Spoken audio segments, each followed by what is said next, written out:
With Sean Richland, here's Clay Matvick. All right, fellas, Springfield, Massachusetts, home of the Basketball Hall of Fame. But today, it's all about hockey as we begin our march towards St. Paul in the Frozen Four in 2 weeks. And what a game we have for the first game of the tournament. The UMass Minutemen, the 2021 national champs, and the Denver Pioneers, who won it all 2 years ago. They will meet the winner of the next game, Maine and Cornell. That one's coming up at 5:30 Eastern on ESPN News. Hi again, everybody. Clay Matvick alongside the great Sean Richland. It's great to have you with us. He's a two-time winner of the national championship at Michigan. You've been in the broadcast booth for the last 20 years calling this event. What are these teams thinking about right now? But they really just need to keep their composure and what they've done so well all year. Go along your business the way it's worked. Do not try to change things to your opponent. And for Denver, that's scoring goals.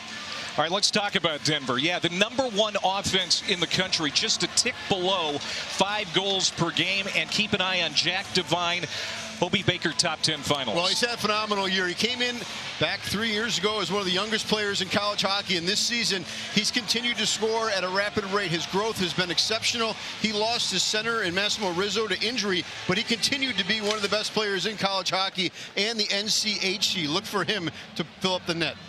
Well, UMass barely got in the tournament, and now they're hosting this regional a half an hour from home. Scott Morrow will be someone to keep an eye on today. Well, he's a dynamic defenseman. He's been a leader for this team for a long time, and head coach Greg Carvel is going to need him to get the pucks out of the zone with this dynamic Denver offense. He does lead this team in scoring, so they have to find a way to generate offense from the blue line, get shots through and on net. Michael Harabel, huge freshman goaltender from Prague. He is 6'7". Greg Carvel says he is the biggest key for UMass today. And his counterpart, Matt Davis, making his 23rd start in succession since coming back from injury, and he's on a personal 5-game winning streak.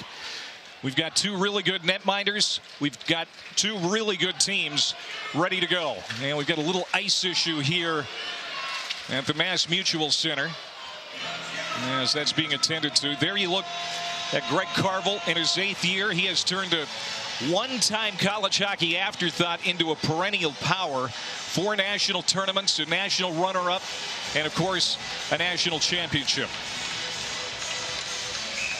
And the very young David Carl in his 6th year, 5 national tournaments, 2 Frozen Fours. He led him to the promised land in 2022, and we're underway from Springfield. Great to have you with us as St. Paul is the destination, and we started right here in the Bay State. From center ice, UMass will drive it in deep, and Davis, never afraid to come out of the net and play the puck, will turn it ahead. Here come the Pioneers at center. Sam Harris, drafted by Montreal last year, plays it in for Denver. Well, this is going to be an important part of the game for UMass. They got to find ways to get puck out of the zone and going the other direction. Play from down low, create a forecheck, get in and establish the body. Denver's so skilled offensively. If you let them get into the game quick with shots and fancy plays, it's going to be a long night for UMass. Czech and Satarski are our referees. Cornell and Richardson working the lines in this one. It's a Big Ten officiating crew. From center, that is Sean Behrens, who drives it in for Denver. Junior from Barrington, Illinois, the NCAA Defensive Defenseman of the Year, and this one's tipped up out of play into the UMass bench. Well, you can see the speed that Denver comes into the neutral zone with and how they're able to create turnovers offensively. This team flies. They got tons of offense, obviously led by Jack Devine and Z Buyem, who's going to be a superstar in hockey for a long time. Came in as a freshman and has just been dominant. He's got 48 points on the year. He's draft eligible still. Yeah, projected first rounder. Most points by a Denver rookie in 36 years. Z Buyem, NCHC Rookie of the Year, the Offensive Defenseman of the Year. It's been quite a story, and he hails from San Diego along with his brother Shai. There's a shot right on from Kenny Connors. Greg Carvel calls him the best power forward on this UMass team, and he has an early bid. Well, great job by Makar down low, creating space, opening up the ice for Kenny Connors, who just let it fly. And that is a big save for Matt Davis on his first shot against. Taylor McCarr throwing his body around, laid out Matica. No whistle, play going right on. And now McCarr takes a bump from Capone as it's physical early on here in Springfield. This is what UMass wants to see. They want to create this game to be very physical both ways. And now Sean Behrens lays the player out as the Denver Pioneers come in on side with Carter. Carter in his third game back from injury. He's a key man, number 15 in white. Side of the net taking a whack at it is Capone. He is neutralized at the side of the cage. Now here's Ken Anderson from just inside the blue line. His wrister is knocked down by Van Roboys. And Scott Morrow on a backhand will slide it back through center. Pretty hectic pace to start this game. It's been physical. Both teams look like they're ready to go. There's no nerves at all. Denver has lost one game since February the 3rd on a season-long 5-game winning streak.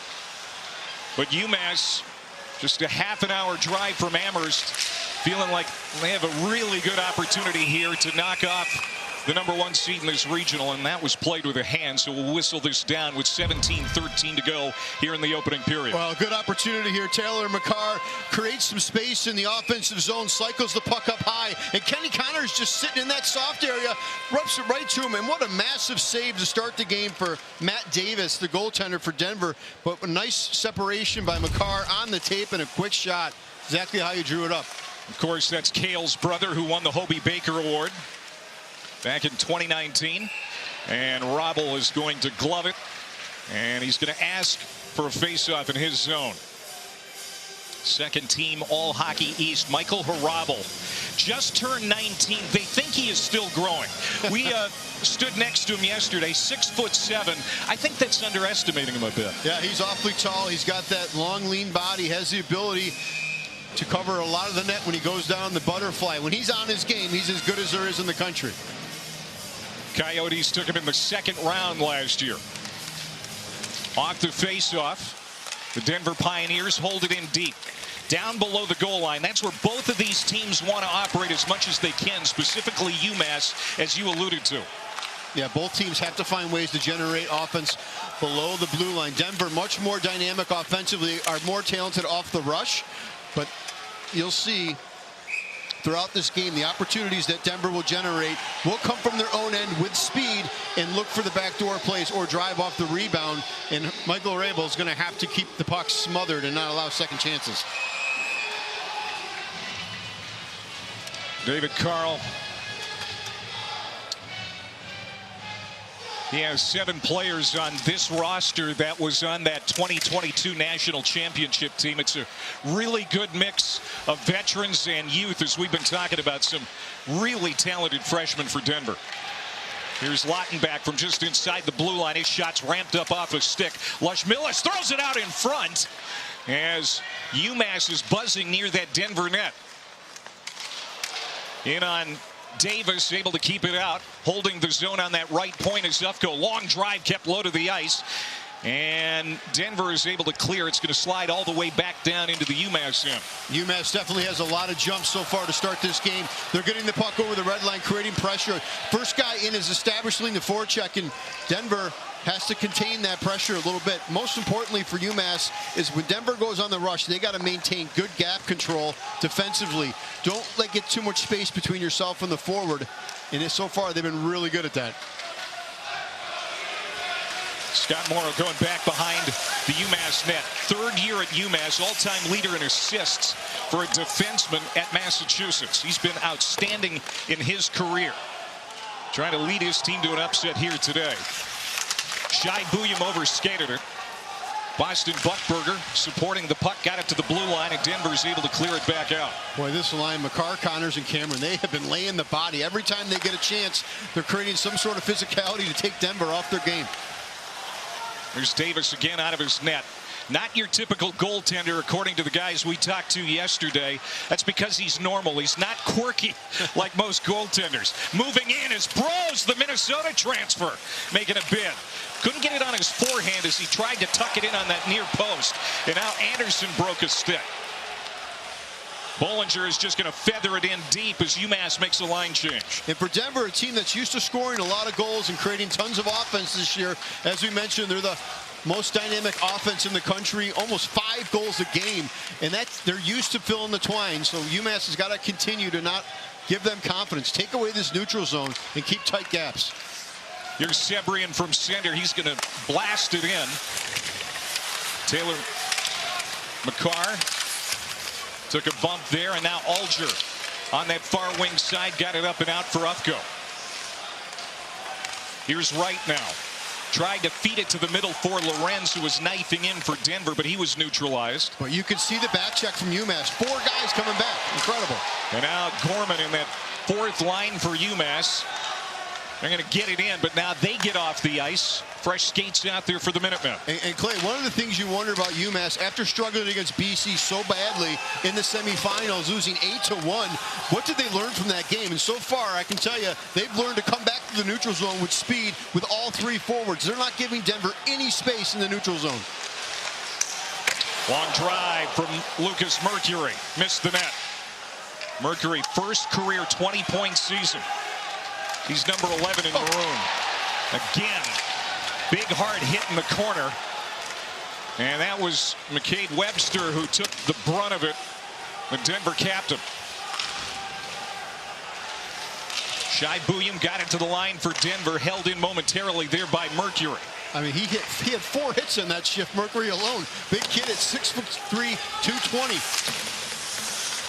He scored their only goal Friday against Boston College. In that loss, they had a meeting on Tuesday. You were talking about that, and the players said, hey guys, we just got to flush it. There's a drive, knocked down in front. Z. Bouillon keeps it alive in the zone, but now it's poke checked off his stick. Great move here by Cole O'Hara. Trying to cut the corner around Behrens. Threw it out in front. Great pickup in front from Denver. Driving hard into the net. UMass had a great chance there, and perfect pickup in front of the goaltender. So far in this game, UMass is bringing the body. 7 hits to Denver's 2. Oh, great chance right out in front. Davis is crashed into by Michael Cameron. How did that stay out of the net? And we get a whistle with 12:22 to go in the opening period. What a start to this game between the 4-seed UMass and the 1-seed Denver. The puck's moving well. Mike Cameron driving the net here, and this is what they've been doing all game. UMass, the game is going according to plan here in Springfield. 0-0 tie.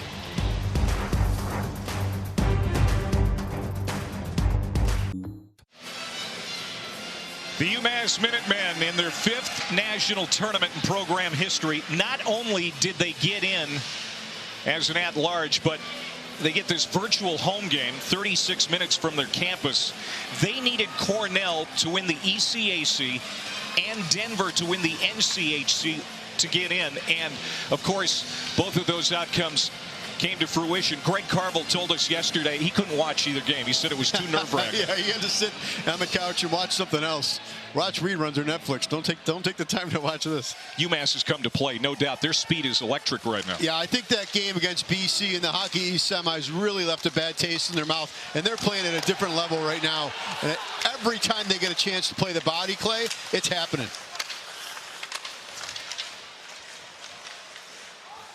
This is going to slide back out to center as Denver is trying to establish some offense of their own.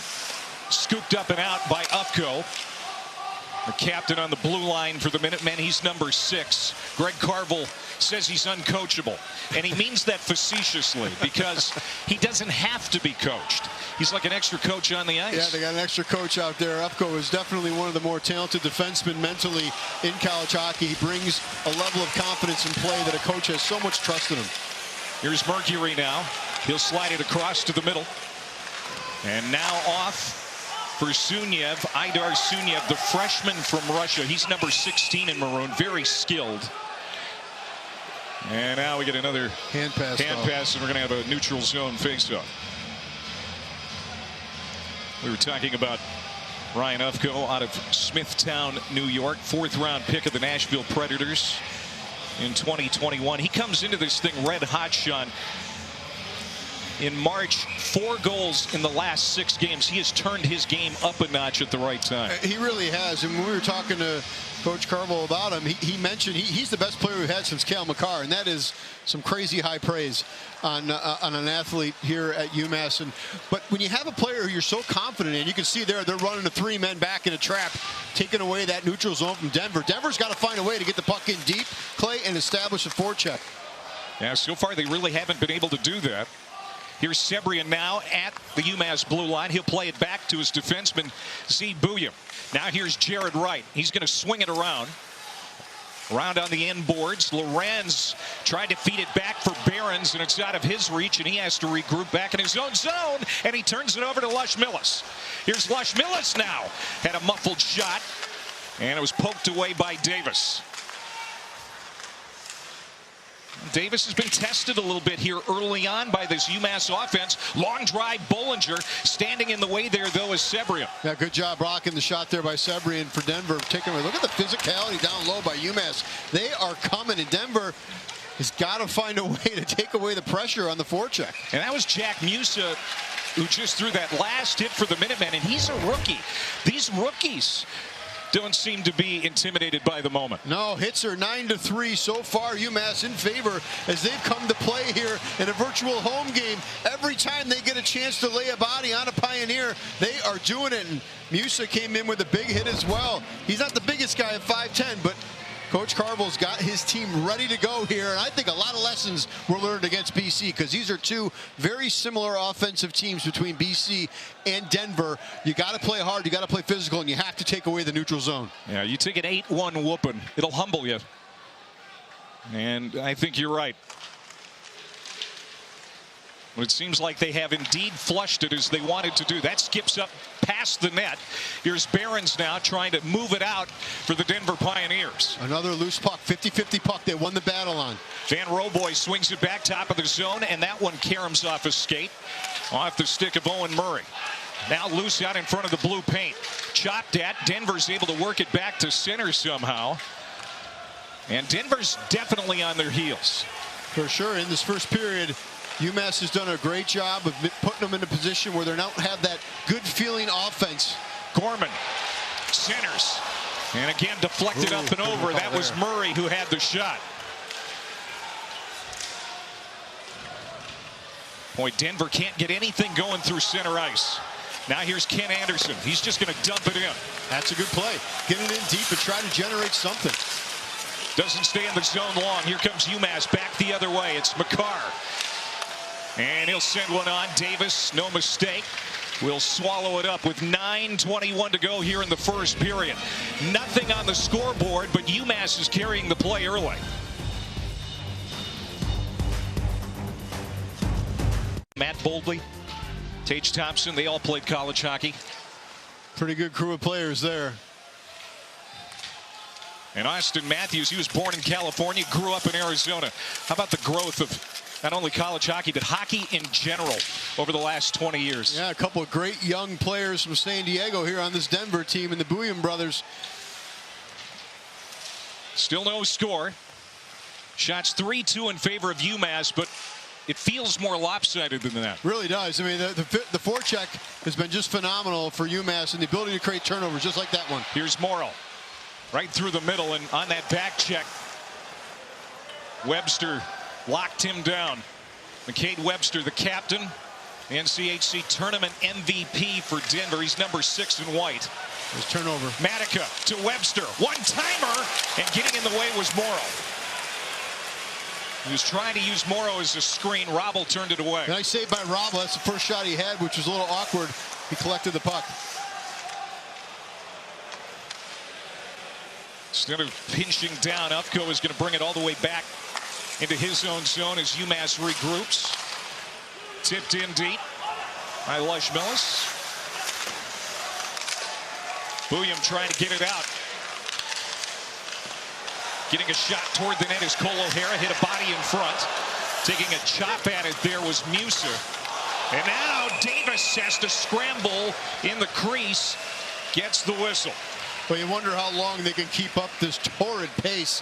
The Minutemen are all over them. And there's a look at Jack Musa, the freshman, very complete player for Greg Carvel's team. And they're doing a nice job on the man advantage, or on the forecheck rather, and getting to the net. And you'll see the relentless play. Good job by Barons tying up in front, but Musa, oh wow, was trying to flip it out of the zone. McCade Webster, the captain, hit his own guy in the melon here. Oof. And that was a fortunate save by Davis, as Bouillon got hit in the back of the head by that clearing attempt. David Carl says that Davis has been much tidier with the puck, much cleaner between the pipes, quick to get whistles. He's not sloppy anymore. And that was an instance right there where he wasted no time. He saw that carom off of Bouillon's skate, and he jumped right on it. I did a nice job and got a face-off in front of his team there. They were able to go down and get a chance as Jared Wright was zipping down the wing with a quick snapper on a Rabel, who also looks fairly sharp here to start this period. Lucas Mercury to take this draw against Sebrian for Denver. And a clean win for the Minutemen. Here comes Lautenbach through center. He's pushed to the outside by Buckberger, freshman from Saskatoon. Bouncing puck near the dot, played back to the blue line. Long drive, hit a body in front. Little friendly fire there as Sunya took that off his sweater. Now in the corner, trying to spin it out in front. Lautenbach, and he does. A drive there by Alger was redirected. Oh, it just did not wood on that opportunity. It came right to Alger's stick with a quick snapper and went wide. This is the #1 offense in the country, Denver. 4.9 goals per game. They've got 11 players with double-digit goals, 9 with at least 30 points.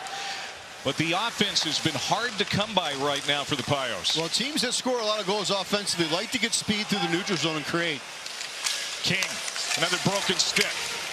Puck cleared to the near corner. Van Roboy's trying to turn it up and out of the zone for UMass. Now on the stick of Gorman, he plays a backhand to get it out to center. And they like to get in that neutral zone with speed and create 2-on-1s and take away the defense's ability for, oh, it's a good offense chance here. Inisari played it across. Alger's shot goes well wide. Another drive, long range. Blocked out in front. Held in by Gorman as he goes airborne to try and keep it in. Now, little room here for Bros. It closes quickly as Van Roboy staples him up against the wall. Hey, you see, nothing's easy for Denver right now. UMass is getting stick on puck quick, taking away the chance. Anytime someone has a little bit of skating room, they take it away. Inisari had his pass intercepted. This is Aiden Thompson now, #7 in white for Denver. Here's the aforementioned Jack Devine, a Hobie finalist, circling around in front like a shark.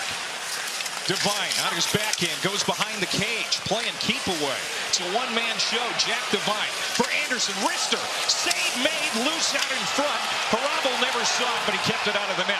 Now back the other way, Morrow.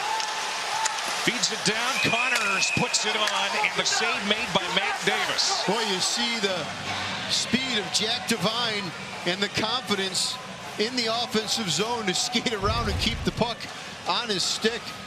Did 2 full circles around and then left it for his defensive partner.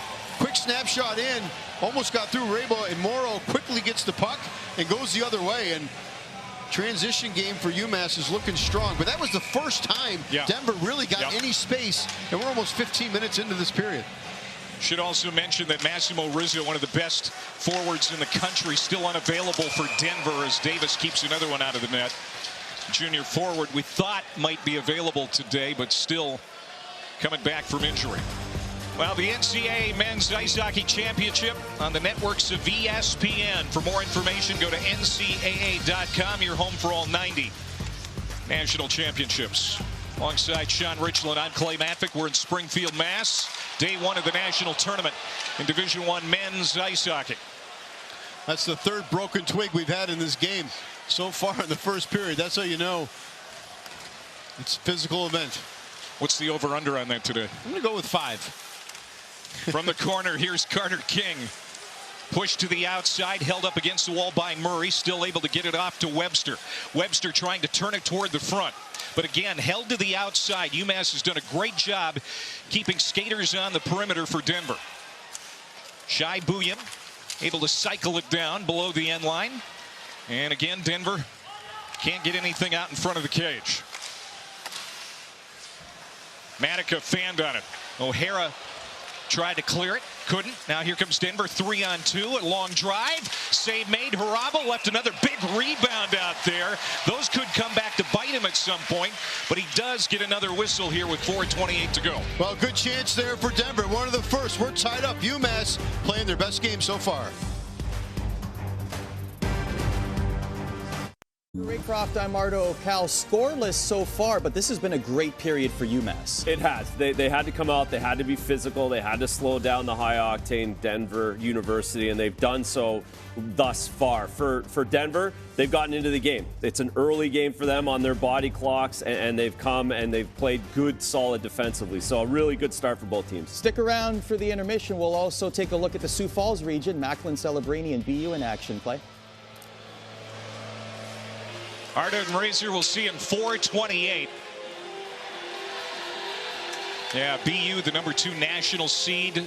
They thought they were going to be here in Springfield, but instead they're in Sioux Falls tonight, taking on RIT. Jay Pandolfo, what a job he has done. There you see David Carl, the bench boss for Denver. Just 34 years old. It seems like he's been in college hockey forever. It does. But he's such a young man. He's had some pretty incredible success, a World Junior Championship gold medal just this past year, as well as a national title. He's certainly a coach that is playing well above his years. And here's Steve Bouillon, who was on that World Junior Championship team. They won it in Sweden for Team USA. Sebrian plays it in deep. Alger pins his man up against the wall as Lorenz trying to jam it past Harabel. And the 6'7" goaltender makes another save. With David Carl, he was obviously assistant to Jim Montgomery back when they had those great teams, and he has made his 5th tournament appearance here, as you see on the graphic. The thing about him to me is he's got a quiet demeanor about him. He's confident in what he does. The kids respect him. And being so young and taking on this team that had success, he's kept it going. They've had no lull at all since he took over as the bench boss for the Pilots. About 12 years ago, his playing career was cut short because of a heart condition. George Gwozdecki gave him a job as an assistant coach, and it turned into a career. Here's Steve Bouillon looking for the wraparound. Out in front was Devine taking a jam at it. He corrals the puck in behind the net, now circles back out front. On his backhand, pushed away by Upko. Upko drives him down right in front of the referee, but no penalty. That was a good hit. Took away the body. And now here's Musa, 2-on-1 out in front. Oh, trying to tip it on was O'Hara. Boy, he had it too. I think he just put it too far in front of O'Hara. Stopped moving to the net, but again, a frantic pace. Denver generating some offense from their defense. That's something as we go throughout this game, they're going to have to do. Get the puck from low to high. There's a little room for Sebrian. He takes a bump from Lautenbach, and a second check from Lautenbach. Trying to lodge that puck loose, and what a great job by number 14. Mercury will dump it in deep for UMass as we're under 3 minutes to go here in period number 1. Boy, what a way to start this tournament out. This period has been sensational. Speed, physicality, responsibility, good goaltending, a little bit of everything. Sunya got it back to center. Right back check there by Lorenz to take it away. Now Wright feeds it up. Thompson looking to center. Thompson turns, fires, and scooped up off the ice by Michael Harabel. Really good opportunity here by the freshman, Steve Bouillon, who's an undrafted player. Watch the speed and ability to go around the defender, keep the puck on his stick, and he had it if it wasn't for the diving play by Alger on this. You see the other end, and going the other direction, UMass's freshman Jack Musa is looking backdoor for O'Hara. He had it on his tape somehow. Oh, man. It went just through the crease. It's hard to see. I think he would have been screened on the pass by the D-man. But it's going both directions here. I'll tell you, Denver's got to continue to get the puck low, below the goal line. Well, and they do here. And you can see Carter King kind of shaking his head. He had a lot of space there. Robel, though so big, gave him no angle. Well, when you win a face-off, it can create a good opportunity. And Carter King had a great chance as that draw comes out. A turnover, actually, by Upco. And a quick pass to King in the middle. He turned, fired it quick, but the big Rabel was there. 6'7", not a lot of room to find twine around that big man. UMass out shooting Denver 10-5. A little over 2 minutes to go in the opening period. McCarr takes a check from Behrens. I mean, what a gritty defenseman number 2 in white is Sean Behrens. And now he's dragged down to the ice in a clump with McCarr.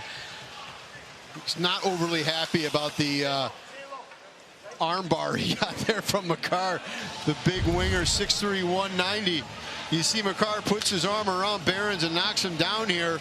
The officials are letting him play, and I like this. I like seeing the battles down low.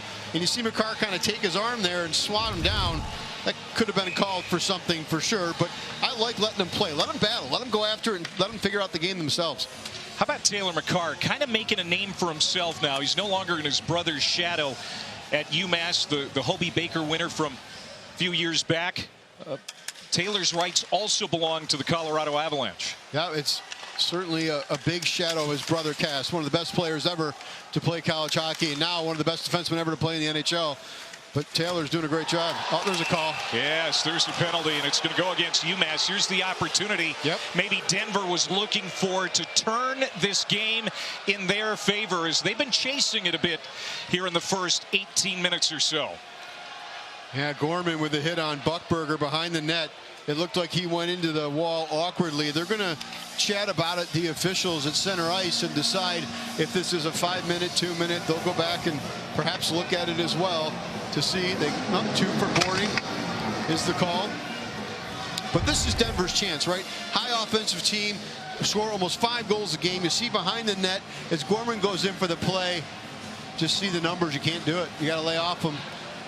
It's an easy call for the official, and you knew that was going to be the first kind of penalty, which was going to be a check from behind or a high stick, something that was unavoidable. And hopefully he's okay and able to go for the rest of the game. The freshman from Saskatoon, Saskatchewan, Gorman, he's going to sit in the box and hope his team can do it. Well, UMass has allowed at least 1 power play goal in 5 straight games. BC was 2 for 4 on the power play Friday. So here's an opportunity for the 16th best power play in the country to get something on the board here in the first period. Lautenbach gets that loose puck. Watch the defensemen for Denver. They are very active on the power play. Now taken away here by Lucas Mercury. And like his name implies, he's fast, goes to the front. And it was just out of the reach of Lautenbach, who was knifing him. Another good chance. A dangerous play, though. If you don't get a shot on goal, it can go against you fast when you're shorthanded. Shai Bouillon drops it back. Tristan Brose tried to feed it. Right there for Sam Harris, right through his skates. And now UMass will clear it back. Minute 15 to go in the penalty time to Gorman. Just a little over a minute to go in the period.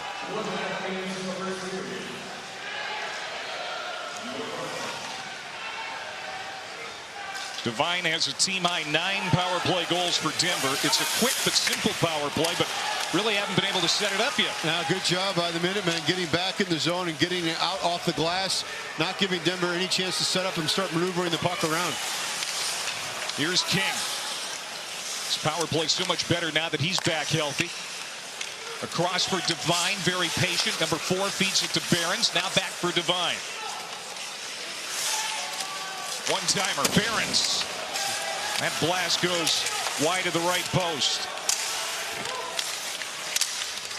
Fed across. Devine settles it down. 15 seconds to go in the period. Devine missed the net. Webster. 5 seconds to go in the period. Webster from the dot turned it over, and it's cleared nicely by the captain Bollinger. And what a period for UMass. What a great start to this NCAA tournament. Just an absolute great start. The speed has been incredible. Now we still got a couple of seconds left. They might have forgot there was a penalty on the board. I'm not sure why the clock stopped. Yeah, I think that's a mistake. I think that's the end of the period. Yeah. Yeah, the teams are heading to the dressing rooms. What'd you think of that first 20 minutes, buddy? I was impressed with UMass. Their response after getting absolutely blown out by BC, coming out and learning from their mistake and taking it to We determined Denver that the clock should have ran down. Denver, full credit. They stayed in this game. They did not give up any goals. They continued to play strong defensively. They bent a little bit, but had not had a chance to put one behind Rainbow yet. This team scores 5 goals a game. You know they're going to want to try to put one in.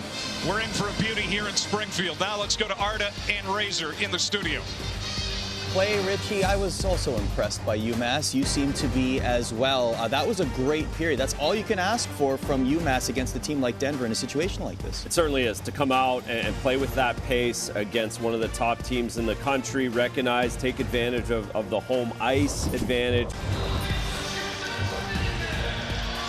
FanFest at the Mass Mutual Center here in Springfield, Massachusetts, home of the AHL Springfield Thunderbirds, a St. Louis Blues affiliate. But this weekend, the National Hockey Tournament for Division I college hockey is in town. And very interesting first period between Denver and UMass. He's Sean Richland. I'm Clay Matvick. For the first 15 minutes, UMass carried the play. Denver found its game late in the period, and they're going to start the second on a power play for 11 seconds. Well, UMass's game plan was executed perfectly. They came out, clogged up the neutral zone, did not allow Denver the chances to get the speed that they're so used to in scoring goals. But Denver started to find their sea legs a little bit in the end of that first period, and they have a man advantage short one to start the second period. Shots on goal, 10-5 in favor of Denver. A lot of those coming in the last 5 minutes. Denver now 4 straight tournament periods without a goal. Last year, you'll remember, they also had to come out east, and they got upset by Cornell in Manchester, 2-0. They're trying to find their offense here today. By the way, Cornell and Maine coming up in our next game here from Springfield. Maine's a fun team to watch out of Hockey East as well. High offensive team with a couple of super talented brothers, the Nadeau brothers. They're in Orono. Here's Mercury trying to chisel it out of that UMass zone. And it's going to be an offside. As in ahead of the play was Tristan Brose out of Bloomington, Minnesota.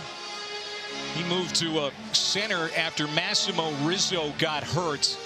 That's been a big story for Denver. It's amazing what the Pioneers have been able to do without Rizzo, without Carter King for a good stretch. He missed about 7 games, yet #1 offense in the country. Well, they're so deep offensively with 9 guys with 30 points or more. It's just impressive how well they distribute the puck and how balanced their scoring is, which is why UMass has to keep their foot down on their defensive play here, because all 4 lines can bring it for Denver.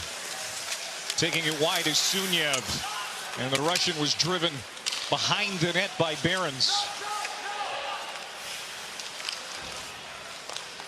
Here's Zeev Buyan. He'll come through center. He could be the top 10 pick. A lot of teams are looking for the NHL draft, which is coming up this summer in Vegas. A lot of teams looking at him. Going right around him is O'Hara. Lost an edge. Shai Buyan, Zeev's brother, pushes him to the outside. Well, this is where Coach Carver wants to operate, below the goal line. They love to create offense down there. O'Hara flipped it out in front. Nobody home. Holding the zone, though, is McDermott. McDermott flips it down low. And making the save there is Matt Davis. The right-handed catching glove. It's always so weird when you go down on a goalie and he's got the opposite glove, trying to pick the spot to shoot and score is the opposite of what you're used to. And Davis has been sharper in this game. You know, UMass came out with a lot of energy, chances, playing physical, and he's been there and stopped every shot he's seen. That was the first UMass shot in 7 minutes of play. Off this face-off, Pioneers will win it, and Webster will lug it back to center, and he really had to work to do it because Musa was harassing him the entire way. Now driven in from neutral ice. Webster has it on his stick. Pinched up against the wall.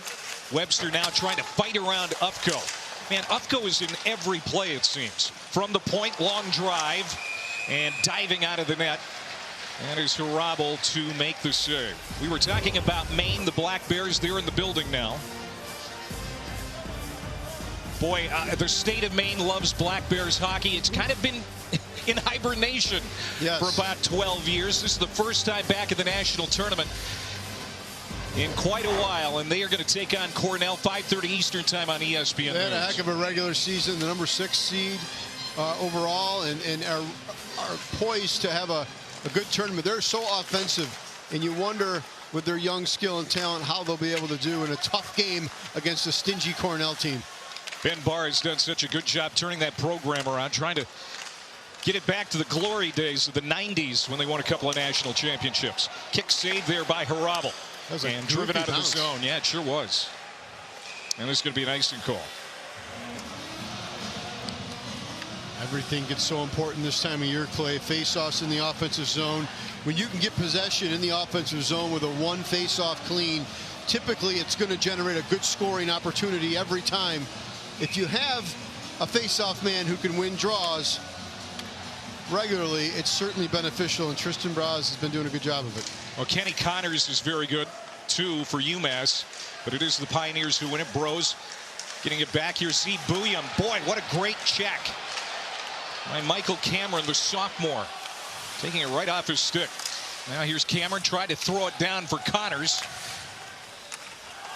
Bollinger throws it in deep. The captain for UMass. Now out in front of the benches, loose puck. Bros jumps on it. He'll carry it in wide. Pulls up, looking for help. He'll slide it back. Here's Behrens, a lot of room, but hopped his stick. Kept alive by Z Bouillon.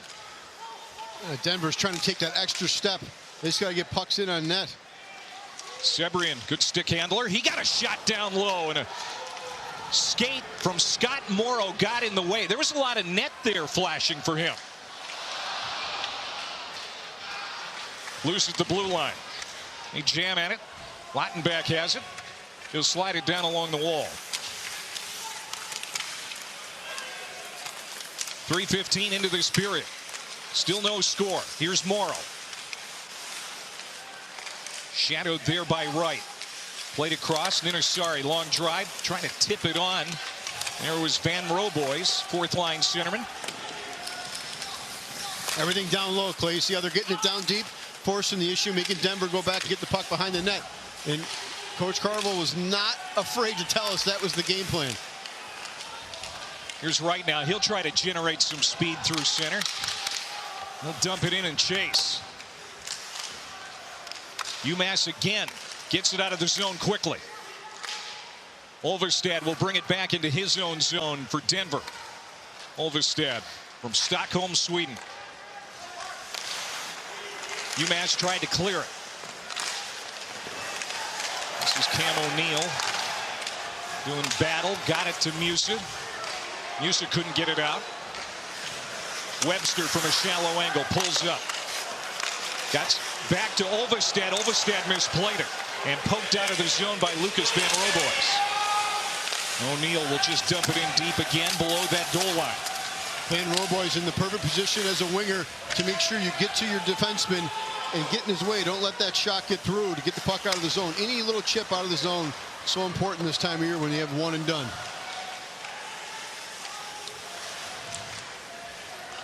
At the logo at center, Ufko will settle it down back in his zone end. Plays it ahead for Lush Millis. Lush Millis picked up by Bouillon at the blue line. Lemire hands off. Capone had a shot that was blocked, got it back, and then dumps it in deep. Here's Lemire now, stick handling. Curls it back to the top. Long shot, they score! Denver jumps out in front with Boston Buckburger's blast from the point.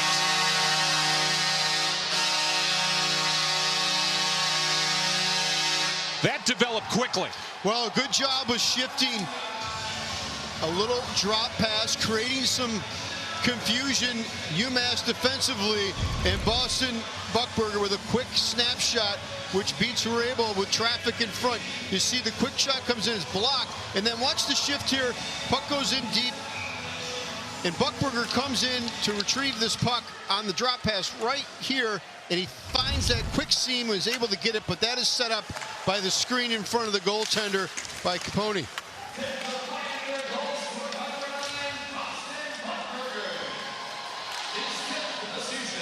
Huge goal to get this offense going for Denver. UMass has got to be very sure now coming out of their own end because they're going to come at you. The freshman has skated in every game this year for Denver. That's his 5th goal of the season. You know, it's interesting. All the guys on this team that have double-digit goals, but it's Buckberger getting his 5th to get the lid lifter here today. Yeah, that's the tournament, isn't it? You never know who's going to find the twine. This is going to float in on the goaltender, Davis. He'll gobble it up. Just short of the 6-minute mark. Boston Buckberger, the man of the moment. He's got a great name. He's got a great wrist shot. And Denver takes a 1-0 lead in the national tournament.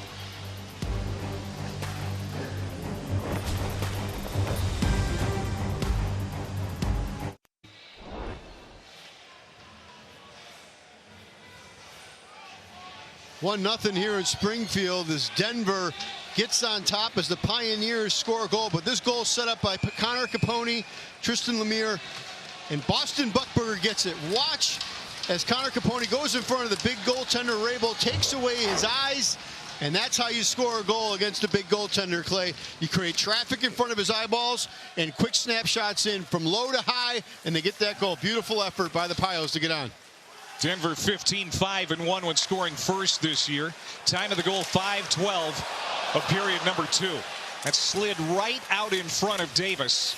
And this will be interesting to see how UMass responds now, as they have carried the play for several moments at times here today. But they're down now 1-0, even though this is a pseudo home game for them.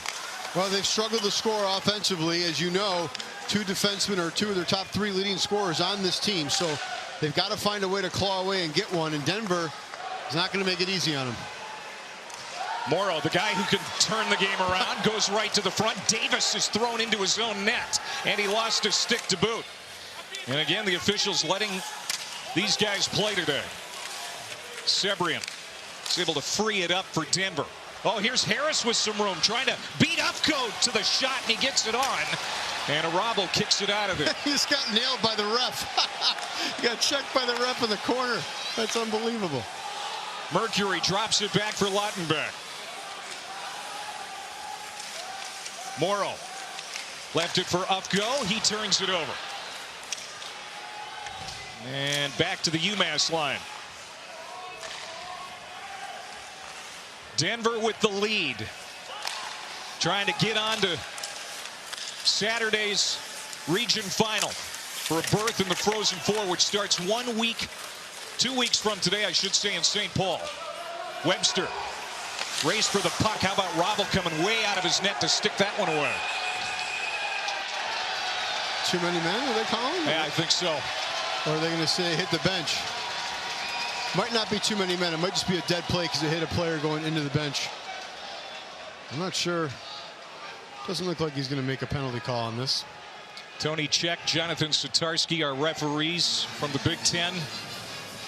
Cordell and Richardson working the lines today. I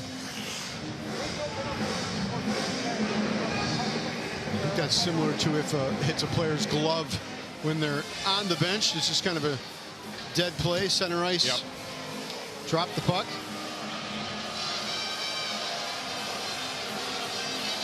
Speaking of the Frozen Four, Richie, a Minnesota team has won the last 3 times St. Paul has hosted. Minnesota in 2002, UMD in 11 and 18. And the only Minnesota team in the field this year, the Gophers. So they hope that that trend continues. They're in Sioux Falls taking on Omaha tonight.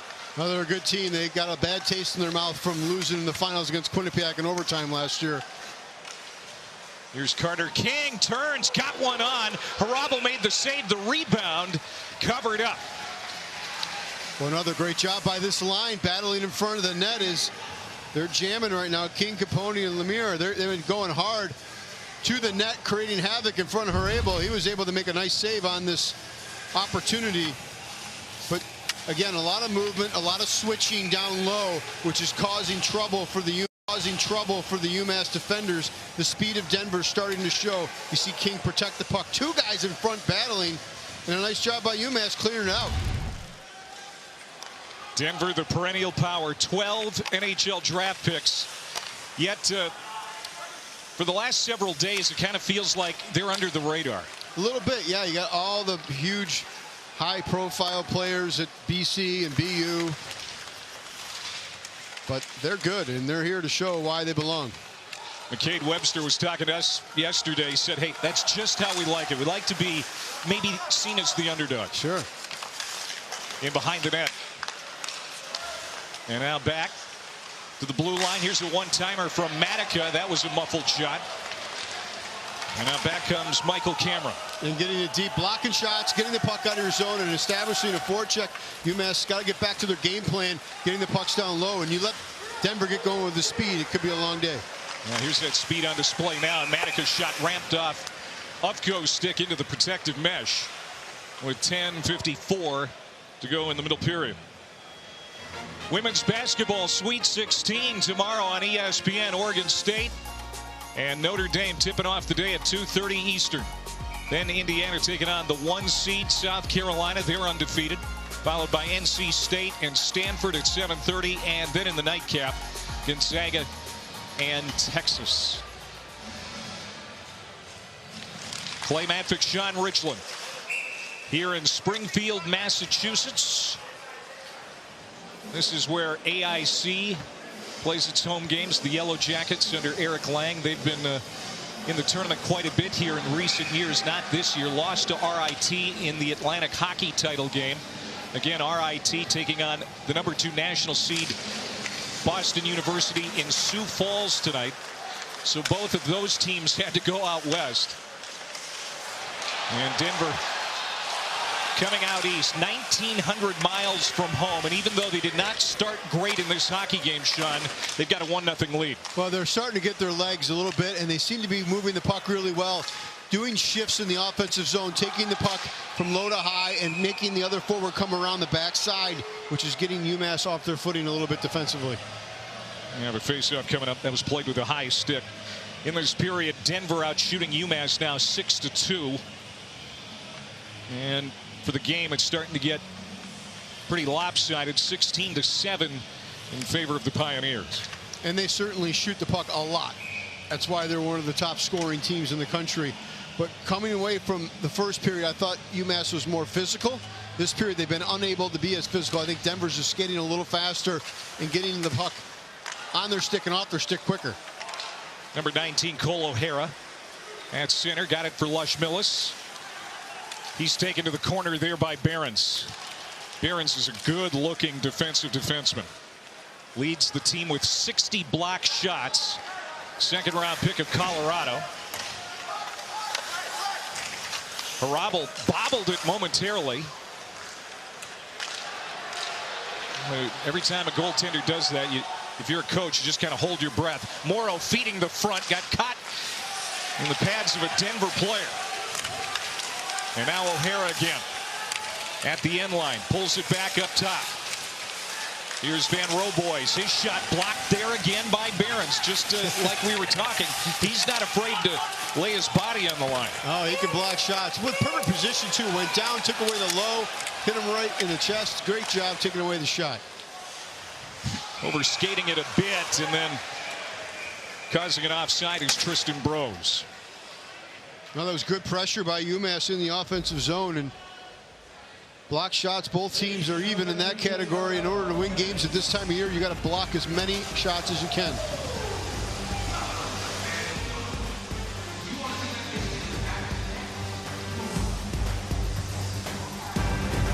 Baseball is back.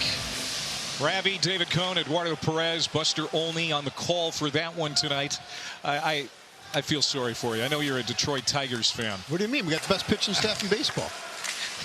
Yeah, but my Twins are predicted to win the division. Well, it's a division of sorrow. Not really, a lot in there. Yeah, it really has been at times. But we're talking hockey this weekend. First day of the national tournament. Denver's got a 1-0 lead. Lemire, the assist on the goal by Buckberger. Oh. He carries in deep. His shot was blocked. There's another heavy hit. Capone went down as Alger threw his body in hard. That was a huge hit. Scapone, the guy who helped with the screen in front of the goaltender Rabel for the first goal of the game on Buckberger's shot. Got rocked down low by Alger, and good puck movement. Oh, it's a nice call. Yep. Must have been close. Here's a look at the hit down low. Lyndon Alger, 6'3", Centerville, Mass. Watch him lay in and just take Capone out. What a hit. And you see the hits in the game. So far, UMass has 16 hits, and they got to keep this physicality up and take away the speed and dexterity of the Pioneers. Lyndon's UMass legacy, his dad Richard played at UMass 30 years ago. Wow.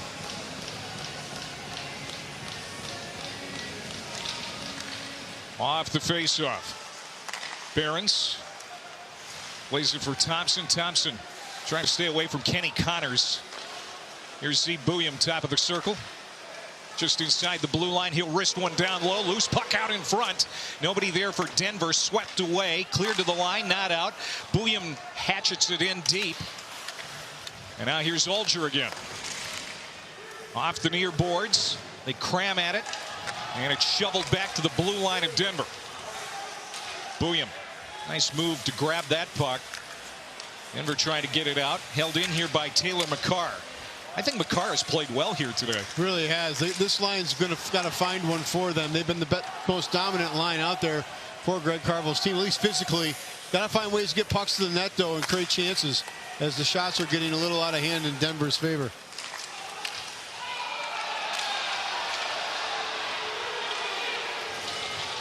Hey, the UMass fans wanted a whistle at center ice for a penalty. They didn't get it. Now the coaching staff was giving it to the official, letting him know that, hey, looks like a hook to me. Side of the net. Davis looking for it. Sees it off to his right wing corner. Here's Murray now feeding it down low. There's a shot, save, rebound, they score! On the backhand, Liam Gorman. And we're tied at 1.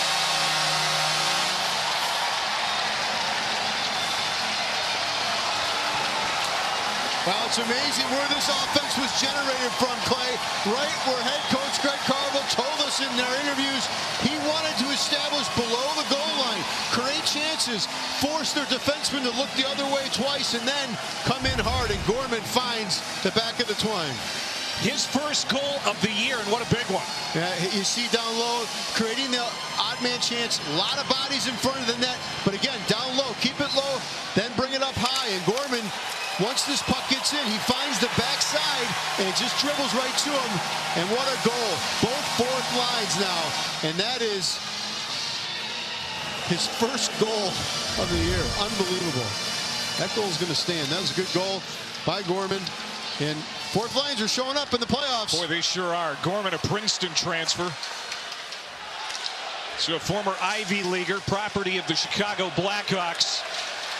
Gets the equalizer. It's one apiece now. 12:52 the time of the goal. The assist going to Van Roboys. And that's his 5th assist of the year. Well, you mentioned it. Guys you might not otherwise expect. Yeah. National tournament time, it seems like everybody's game is ratcheted up, and you never know who's going to come through. You really don't, and that's why you got to be ready to go no matter what line you are, because the games are faster than normal. Your top two lines are sometimes tired, and there's so much focus on them defensively from the other team. The other guys got to show up and step up. Cade Webster tried to settle it down. He was taken out of the play nicely by Sunyev. Now Lucas Mercury comes in. As play is whistled down as Davis has it. Let's go back to that goal one more time, and this is a goal that Liam Gorman is going to be telling his grandkids about. Well, a great job down low, protecting the puck and forcing the issue. Cam O'Neill's down there. He throws it in front. A good deflection in front by Van Roboys, and Gorman just goes to the net with his stick on the ice and creates the opportunity. Both goals today have been scored in the tough areas. In front of the net, and then a screen in front of the net caused the first one for Denver. In these types of games, they typically don't come from fancy places. You got to grind it out, get to the front of the net, and find ways to chip them home. And that's a huge goal for Greg Carvel's team. Gorman, one of those 13 NHL draft picks for the Minutemen. That's a team record. Only Boston College and Boston University have more with 14 apiece. At the blue line, see Bouillon. Drives it in deep. Lorenz jumping on it. He had a really good first period. Led everybody with 3 shots. Now look at that. It's coming down on the wall. Behrens. Behrens trying to cut the corner. Looking for the wraparound. Jamming at it there was Wright. And now back comes UMass as they're able to clean it up. Wattenbach tried to feather it across. That failed to click. He was looking for Idar Sunyev, who was coming down the slot. Really an interesting dynamic between these two offensive teams, or offense on these teams, is Denver, when they get the puck down low, they want to come up high and shift with a D-man or shift with a forward, rotate the body. Massachusetts, UMass wants to keep it below the net. Backhand, Davis saved and cleared by Zeev. There's Gorman now. He's buzzing. He drives it in deep, gets in on net again. And that rebound, trying to tuck it in, was O'Neill. That one skitters wide of the far post. As Bollinger made a bid from long range. Jeez. Boy, UMass has got the life now. They sure do. They seem to have a good jump all of a sudden. This game has been an excellent start to the tournament. O'Neill on the near wing. Misfired. Back to the UMass zone. Here's Morrow getting up ahead of steam. Comes to the middle, calling for it. There was Connors, never got a pass to him. 4:20 to go, second period. We're tied at 1. Winner gets either Maine or Cornell on Saturday for the right to go to St. Paul in 2 weeks in the Frozen Four. Both of these programs have had tastes of national titles in recent years. Morrow knocked down in front. Another bid for Scott. Now back comes Harris. Save Harabel. And the net comes off its moorings. Play continues. What are they doing? Yeah, the net is off. The officials don't see it. Now they finally whistle play dead. All right. Frantic pace here both ways. Huge goal for UMass to tie this game up at 1-1 in the second. Is Leon Gorman. How many goals is that for him on the year? That's his first in the NCAA tournament. Awesome for UMass to get on the board.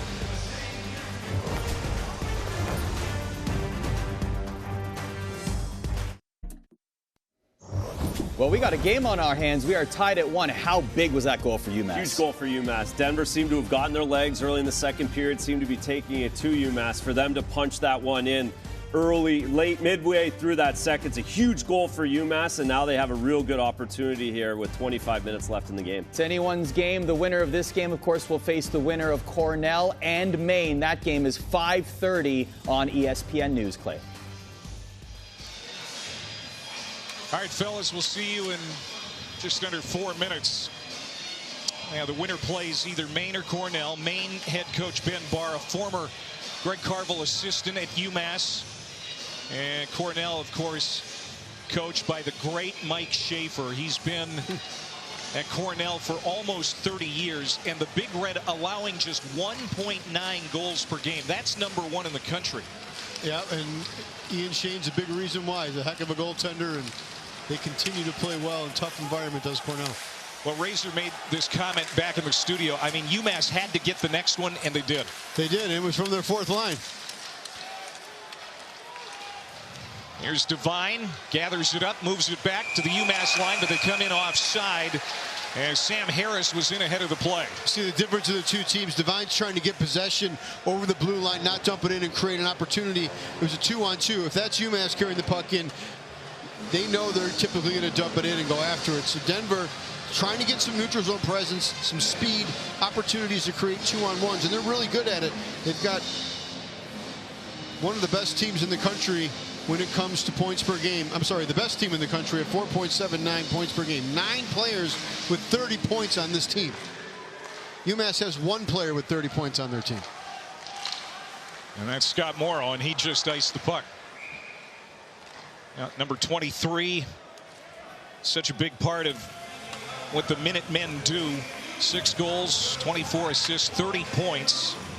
All-time leader in assists on the blue line at UMass. And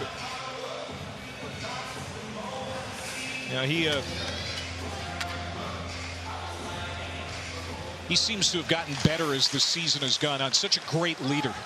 Yeah, he's done a good job defensively, offensively. Defensively, Coach Carvel really wanted to make sure he understood his role. Here's what you have to do and play. And they've got a couple great guys back there with Ufko and Alger as well. Inisari. So defensively, they seem fairly stout, and they were so upset about how that BC game went. You knew they were going to come out in this game with a little more energy and a little more pride towards the defensive side of the puck. And so far, so good for the UMass Minutemen in this game.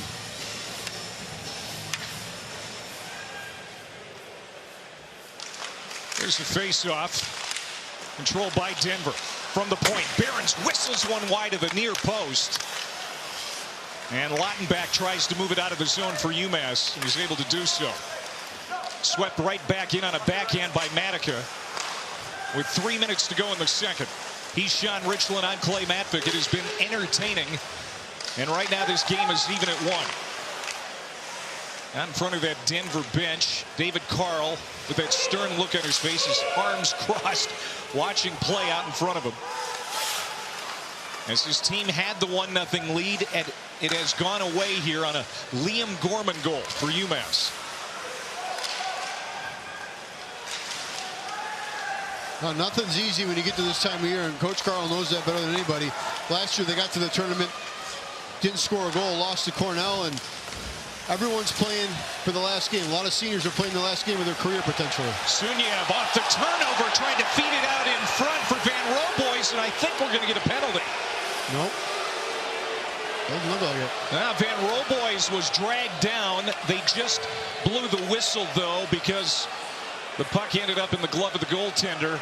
But it's getting physical. It's getting chippy and chirpy down on the ice here in Springfield. Yeah, it's good playoff hockey, playing hard. It's hard to get to the front of the net. It's difficult to get to the tough zones. And Behrens, a big physical defenseman, plays big, I should say.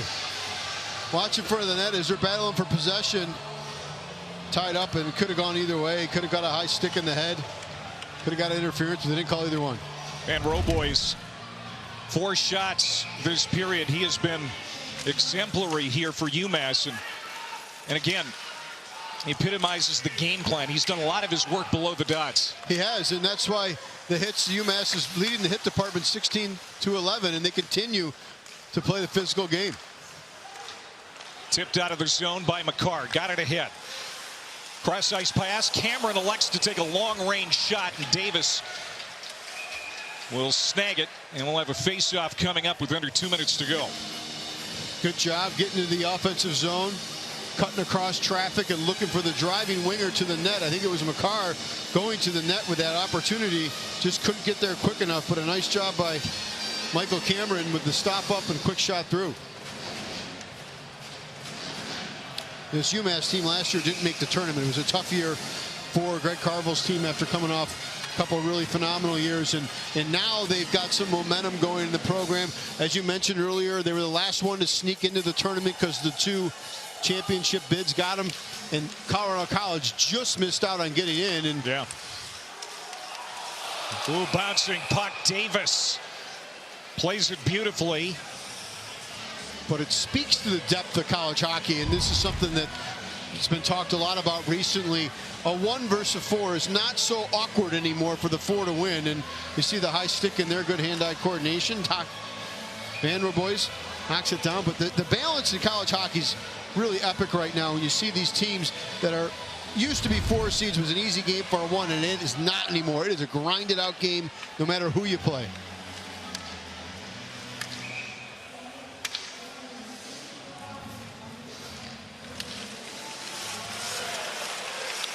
McDermott bobbled the puck. Kept in the zone by Ufko. Now McDermott will try again. Up on the dasher all the way to the far wing corner. Here comes Denver now out of their own end with speed. Tristan Brose. Oh, Brose gets tangled up there with O'Hara. Harris tried to feed it in. McDermott kind of stood him up and then lost his edge. McDermott comes away. Lead pass for O'Hara. Taken back by Denver. Again, not a lot through the neutral zone here for Denver in the last couple of minutes. As we're under a minute to go. UMass continues to keep that third guy back and taking away the middle of the ice. So anytime Denver tries to take off through speed, it's probably going to cause a turnover.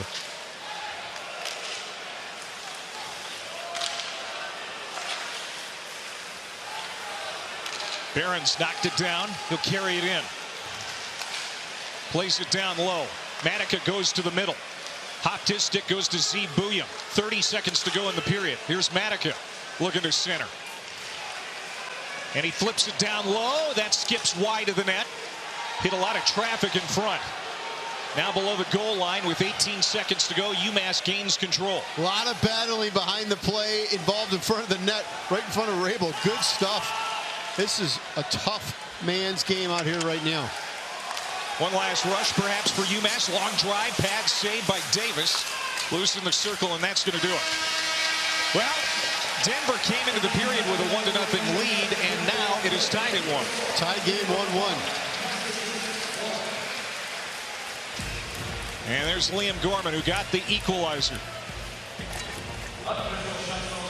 Hardo Cal, Andrew Raycroft in the studio. Take it away, fellas.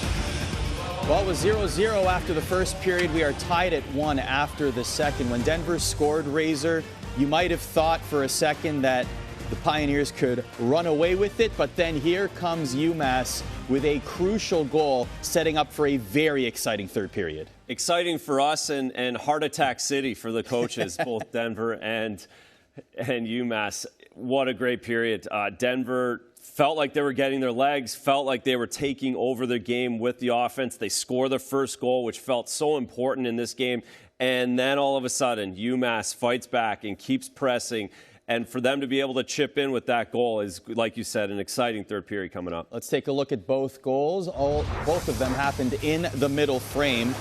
Tristan Lemire will dump it to Boston Buckberger. If there was ever a name to go through all of the Mass teams, it would be Boston Buckberger. Boston Buckberger is leading the tournament in best name at this point. Boston Buckberger, great job. We talked about the Pios holding on to pucks down low, getting their cycle game going, and it's just a little wrister with a lot of traffic in front for Denver to get on the board. His 15th first goal in 17 games, but then Liam Gorman gets the rebound and puts it in. A great play by him to even start this. Yeah, Liam Gorman, a lot of work there, not to be outdone by the 4-goal scorer of Boston Buckberger. Liam Gorman with his first of the season. All the 10 goal scorers in this game, 15 of them, but it's the guy who hasn't scored all season tying this one up. That first goal in 28 games, and he had 12 goals.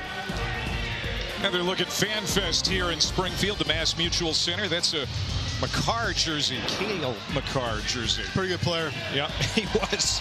His brother, of course, Taylor, playing for UMass.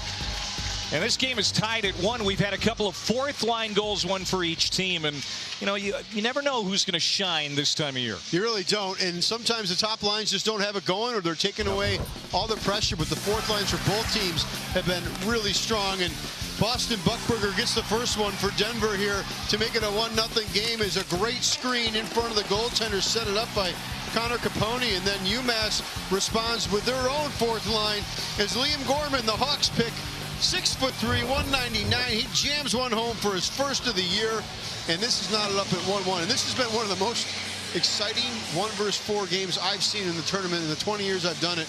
This is a hard, grinded out, tough fuck game. Nothing's easy. Fun to watch. They added an assist to that Gorman goal. The primary assist going to Van Roboys, but they gave one as well to Owen Murray. His 8th assist of the year. Murray's uncle Dallas Smith played for the Bruins back in the 60s and the 70s. So many of these players have great hockey legacies as they try to get to St. Paul, Minnesota. First hurdle here in Springfield. Our next game coming up a little later tonight, Cornell and Maine, and that should be a dandy as well. Absolutely, will be a good fast-paced game there. And you think about Cornell and the great goaltender Ian Shane, just a fantastic goalie, like the two here so far in this game. And there's a look at the young Michael Rabel, Coyotes pick, so talented, 6'7", His goalies now are monsters. A lot of big goaltenders. They really are. These days. That shot was blocked as Harris tried to get it on Hrabal. Hrabal, played for the World Junior team for Czechia, and UMass went winless in the 3 games without him. That's how valuable he has been this year. Rink-wide pass. Marshmellis back for O'Hara, and he couldn't get it through as Tristan Brose stood in the way. And it's good to see Brose out there skating around. He took a big hit back in the second period. We've seen a lot of physical play. Yeah, there's been a lot of big hits in this game. And UMass setting up in the neutral zone, not allowing Denver any speed through. You see all 5 guys back below the red line. Lucas Mercury trying to cut the corner around Behrens. Behrens held his ground as best he could. The NCHC Defensive Defenseman of the Year. Morrow gloved it down at the red line. This is just surgical defensively by UMass. Yep. No speed for Denver through the neutral zone, and it's forcing them to get a little impatient. I'm sure they talked about it in between periods. Simple, short passes, get it in deep, and work the forecheck. Squirts got loose. Denver pounces on it and clears it back to center, but pumped right back in by Ninasari. And UMass averaging 3 goals per game, allowing 2.7. So what they have done throughout the year, Sean, scored just enough to win games, and their defense has been really carrying it at times this year. For sure, and that's been a big thing for UMass's team. How can they slow you down, frustrate you, and then create the turnover to score, get the puck down low, and then create opportunities from below the goal line? There's the balanced attack. They don't have the star power, maybe the big-time goal scorers, the big-time point getters like Denver has, but they've got a pretty good distribution as well. Yeah, they got 4 lines that can go. They're just not scoring at the level that Denver is, which, by the way, nobody else is. So to hold them to 1 goal through 40 minutes or so in a game is so far a victory for UMass. Cameron tried to slide it to McCarr's tape. Denver quickly gets it back to center ice. Sebrian takes a bump from Kenny Connors, who had 2 shorthanded goals against Denver last year when these teams met. Shai Buium played it in deep, and now here comes UMass back the other way with their captain leading the charge, Aaron Bollinger. Dumped in behind Matt Davis. Davis watching off to the far wing side. Davis has done a nice job. Both goaltenders have, but Matt Davis, junior out of Calgary, Alberta, has had a really nice year, looking for win number 20 on the season today.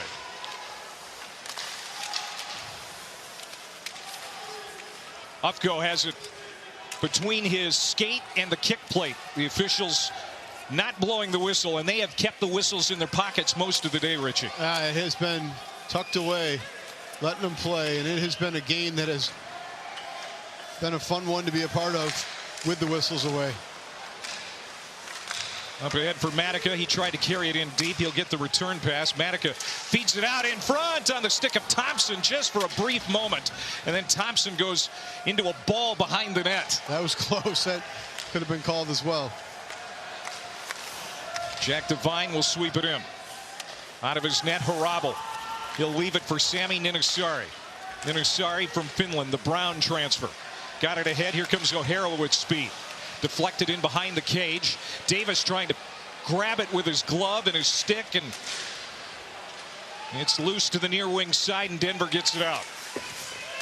Good clear there by Denver, getting it high off the glass and out of the zone. Devine trying to slam it in on the wraparound. Boy, Jack Devine, we haven't said his name a lot. The Hobie finalist, top 10 candidate for that award. UMass has kept him in check too. Now Behrens attacks. That slides off to the far wing side. And rush here. Lucas Mercury leading the charge. They come in on side 3-on-2, but it closes down quickly as Carter quickly takes a page from UMass's book and pins his man to the outside. Solid job on the back check by Denver. That UMass had an odd man rush, and they got back to the middle of the ice quickly. Morrow on his backhand tried to go forehand, flipped it out there. Lawrence intercepts. And now Shai Buium. Here's Wright now charging up the near wing wall. He'll turn it over to Owen Murray, who got an assist on that Gorman goal in the second period. A goal apiece in period number 2. Nothing in the first, and so far nothing in the first 5 minutes of the third. Connors through the logo at center. He'll take it wide, trying to cut around the defense of Buckberger. Bouncing puck in the slot. Turning around, trying to jam it on was Cameron. Loose at the top of the circle, and Lorenz will clear it. Just a great job, both sides, driving the net hard. Good, strong defense, pushing him to the outside. I mean, this is what these guys practice all year long. Little battle drills all over the ice, and this is a terrific display of small area games and tough battles down low. Coaches love to practice this stuff, and it forces the players. You can see both these teams have a lot of experience in small area games and battling. Do you sense that it's still both teams on the attack, or are they playing not to make a mistake? I think they're attacking. It's not slowing down from any perspective from where I sit. Alger. Headman pass to Cam O'Neill. Back check Pioneers. Lost the puck in the circle.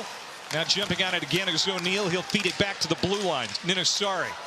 Upco was calling for it. Ninasari couldn't get it to him. Past the 6-minute mark of period number 3.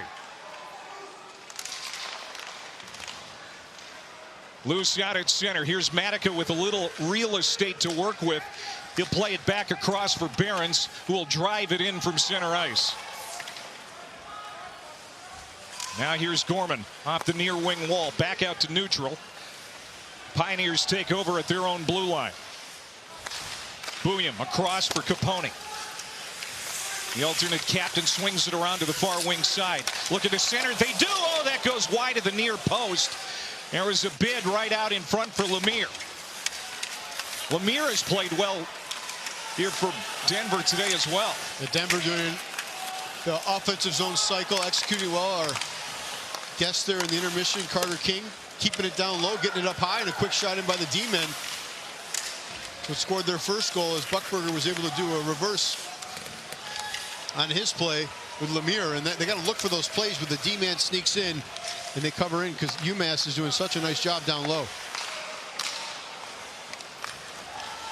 They spring Devine. He curls back. Bros, a shot kept low to the ice. Bouncing puck off the end boards.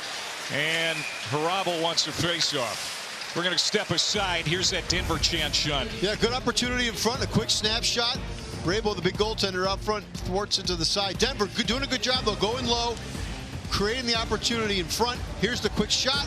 We're tied 1-1 in the third period. A frantic game here in Springfield.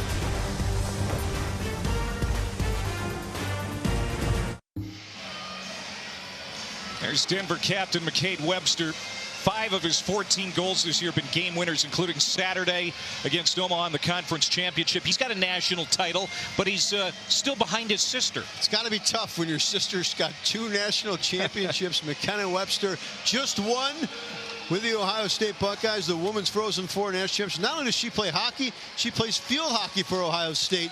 Incredible athletic family, and McCade trying to tie his sister with 2 national titles. He's the ultimate leader, McCade, plus 30 on the year. Incredible stat. McKenna's done it at 2 different schools, too. First won it with Wisconsin, then transferred to Ohio State, and now won a championship with the Buckeyes as well. We're tied at 1, just over 12 minutes to go in regulation. It amazes me that she plays 2 sports. It's just so hard doing one. Having the athletic ability to do 2, it's a pretty special athlete. See Bouillon trying to stay from Lautenbach, who's just frustrating him. And now Sebrian pulls up in the corner, trying to turn it toward the middle, but taken out of the play by Alger. Nice job by number 5 in maroon. Well, we're getting to that 10-minute mark here. Here's Behrens attacking. Loose puck. Penalty coming up. UMass is going to get the gate, and it's Alger who had to come back on Behrens and lock him up because he gave him too much room. Well, anytime a team does stuff defensively like UMass does, the defensemen for the other team have to jump into the play to create offense. Alger's going to go to the box for 2 minutes, but Behrens makes this happen. Watch as he drives wide, uses his body and that loose hand getting on the shoulder makes the call, but a great job going into the net there. And Denver's going to head back to the man advantage. Their power play on the year is almost 23%. But you look at their team run, and this is the opportunity for Denver. This team's a high-flying offense. This is their chance to take the lead. You know, in Alger's defense, I think I'd have done the same thing. I mean, yeah, you know, tie game, and you got Behrens breaking right for the net. Now that goes up into the Massachusetts bench, so we'll get another face-off here. Denver 0 for 1 on the power play. On their first power play here today, they weren't able to muster a shot on goal. Right. Well, again, I think one of the things you watch UMass defensively do, they keep 3 guys down low. They're encouraging the defense to shoot the puck and relying on their goaltender to make the save. So get pucks high for Denver. Do not try to do anything low. Oh, look out. It is getting chippy. Lucas Mercury just took a shove and a poke at King. Now the official's quick to come in and separate. Mercury has been an absolute force in this game. He's so tough in the zone. He was not happy with this face-off. And he came in, little chop. Hello, how you doing? Little, how do you do? Oh, that hot Behrens stick, he can't believe it. And so now that's going to come out of the zone. A mistake there for the veteran blue liner, Sean Behrens. Oh, they're fortunate because Mercury got absolutely cleaned on that draw. That was an absolute clean win by King back to the point, and somehow that puck hopped over his stick. Very fortunate for UMass. They were able to get that call. Here's McCade Webster. Coming off that 2-goal game on Saturday. Behrens throws it down low. Webster is there. He was tied up. Ninasari doing a great job, but it still gets in on Harabel as King touched one off. And you can see the power play time. Minute 35 to go in the penalty to Alger. Now, bouncy puck in front of the goaltender always causes confusion for the defense. A good battle in front, right to King's stick. Mercury comes back to say hi to his friend again. Takes away that shot. Denver on the power play for the second time, but UMass has done a good job clogging things up. They'll send it back to center. Driven in off the plexiglass by Thompson. Out of his net, hit his Harabel. He'll ring it around to the near wing side. Minute 20 to go in the power play. Boy, Harabel did a nice job collecting that puck and getting it up the wall fast. Not allowing Denver to get set on that offensive zone. He's been playing hockey since he was 3 years old. You'd think at 6'7" you would maybe consider a sport change, maybe to basketball. He says hates the game.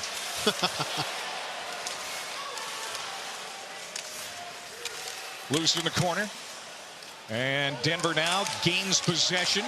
King overskated it a bit. And that was a good job by Kenny Connors to slide it all the way down. 45 seconds to go in this power play. Just 2 shots on goal so far for the Pios. You would think this is a zone where the Bouillon brothers would show up and create some offense. The Bouillons from San Diego, California. Trying to wrap it around. That was Harris. And jammed back out of the zone by the Minutemen. Nice opportunity there. You said it. Tried to jam it around, and Rabel with those long kicks was able to get to the post. Think about the California natives that have come to Denver. Rakshani, Bennett, Gauthier, and now the Bouillons. Here's Shai. He's going to chase back. 4 seconds to go in the power play. He's got to regroup at center. And that's it. Back to full strength. Alger out of the box. Just 3 shots on goal for Denver. Nothing to show for it. But there's a one-timer where Tristan Brose didn't get anything on it. Matica swings it down and around. Bollinger, rink-wide pass, trying to hit O'Hara on the fly. And it goes in deep. Davis swings it to the near wing side, not out of the zone, driven back on an angle by Lushmilis. 9 minutes to go. So much good play on the wall in this game. Yeah. Both teams are just phenomenal at battling for loose pucks in the wall.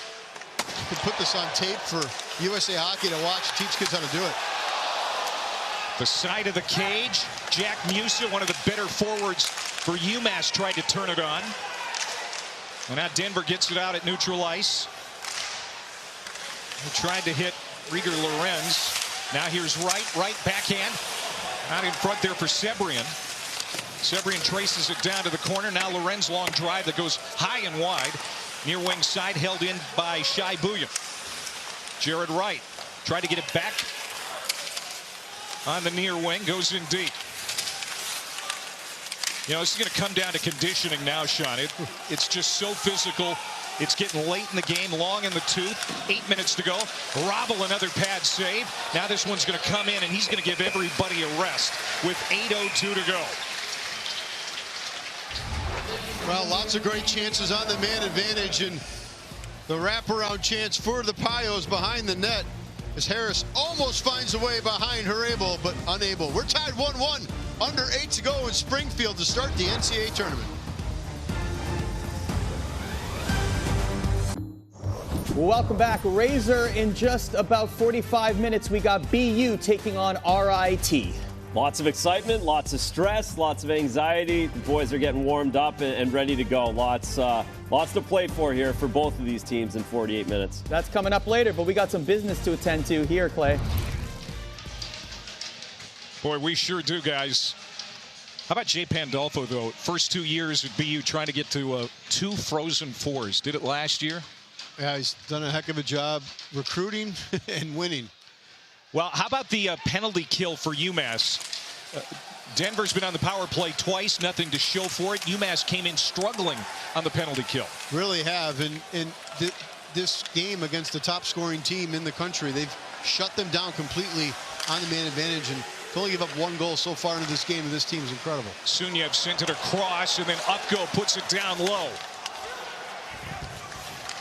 That's wiped out by the Pioneers. See, Bouillon gets it up along the near wing side. Comes free to Devine along. Hard shot, and he's knocked down. And it caroms all the way back to the Denver end. Boy, he had that angle on the blocker. He just shot it a little high. It looks like he had an area to go there. See, Bouillon pulls up, waits for reinforcements. Thompson turned it over. Now here comes Cameron the other way. There's going to be a penalty on Denver. Now UMass is going to go on the power play.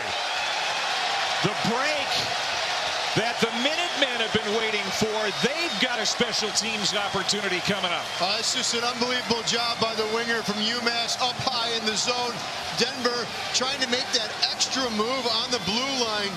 Forces the penalty to be taken by Aiden Thompson.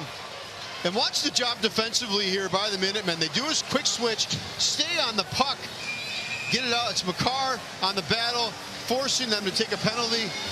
Aiden, that's a penalty, grabs onto McCarr, and this is a huge power play in this game for the Minutemen. But it's been struggling for UMass. For their last 9. Their last power play goal came at Maine on March the 9th. Off the draw. Upgo has it up high. He'll send it across. There's a wrist shot that misses the net. Aidar Sunyev, very talented Russian. He's got a blistering shot, but he's going to have to bring it back to his own zone, and he'll hand off to his defensive captain, Ryan Upgo. Up to the blue line, swept in deep. Davis quick out of his cage to play it. And nice Sebrian will bang it out of the zone. Excellent job by the goaltender there to avoid the pass up the middle, send it up the wall, and got it out of the zone. Here comes Ufko, the New York native, 4th-round pick of Nashville. UMass looking for the go-ahead goal here on the power play. Minute 15 to go in this man advantage. A great clear by the freshman. Bouillon out of the zone. Zeev got it out of the zone and forced him to go all the way off his backhand. Yeah, you talk a lot about his offense, but he's a very good defensive defenseman when needed, especially on the penalty kill. Lushmelis, short range. Rebound left out there by Davis, but nobody home there for UMass to take a whack at it. Boy, he really let that fly, too. That was another great save by Matt Davis. Morrow comes back in, 3-on-2. And Mercury's shot is snagged. Matt Davis, another stop with 5:35 to go in regulation, 42 to go in this power play. Well, Lushmilis got this puck on his stick on a pass. Cross ice, had a nice angle in on his offside, and he let it fly. Davis stands up tall, and that butterfly hits him right in the chest. That was a good release and shot. But these face-offs are so important, and these two guys have been battling a minute here in the face-off circle. Mercury wins it. Here's Connors. Ninasari. Sammy Ninasari, wrist shot, no rebound. Davis making no mistake at this critical point in the game. But I love that play by Ninasari. He didn't try to do anything fancy. Get the puck to the net, look for a rebound, make the goaltender handle it with a screen in front of him. Too many times trying to make the fancy play. In a game like this, you don't know what's the ice, third period, just let it fly. Look for a rebound, look for a poke. Another really, really important face-off. UMass trying to make Denver pay for the Aiden Thompson penalty. 3 shots on goal on this man advantage so far for the Minutemen. Here's O'Hara from the corner. He'll slide it back for Ninasari. They're playing catch on the near wing side. 20 seconds to go in this power play. Ninasari swings it across. Now Mercury. One-timer! And O'Hara had it kicked and rejected by Davis. Gorgeous setup on the wall. He just didn't get perfect wood on it. I think Davis was there either way, though. He moved beautifully from his left to right to get that pad out. Manny had a lot of room, and that's going to do it. Thompson back on the ice. UMass gets 4 shots, but nothing in the cage. Now Cameron with under 5 minutes to go in regulation. Brings it in, turns it over. Here comes Denver back the other way. It's getting late, folks. Next one could win it. Alger lugs it back to the blue line, gets it back to center. Now Upko gathers it up. Plays it ahead for Cameron right in front of the benches. Off for Taylor McCarr. McCarr feeds the front. O'Neill gets it back for McCarr. His shot, save made by Davis. Beautiful save. Good low shot, too. Boy, both of these goaltenders have been very steady. Another long drive, hit traffic in front. And now a turnover. UMass can't make them pay. Denver got it to the line, and they'll shovel it out with 3:50 to go. Boy, the compete level out here right now has been high all game. Here's Sunyev. The freshman takes it out high, tries to feather it across for Bollinger. And King took a chop at it, can't clear the zone. Now Musa from a shallow angle. Couldn't get a shot on, carried it in deep. Now Morrow. Morrow watched by Matica. His drive got through, but Davis saw it somehow. And there was a ton of people out in front. Great quick reshot. Davis smothers this puck. Beautiful job by the goaltender, Clay, to court that away.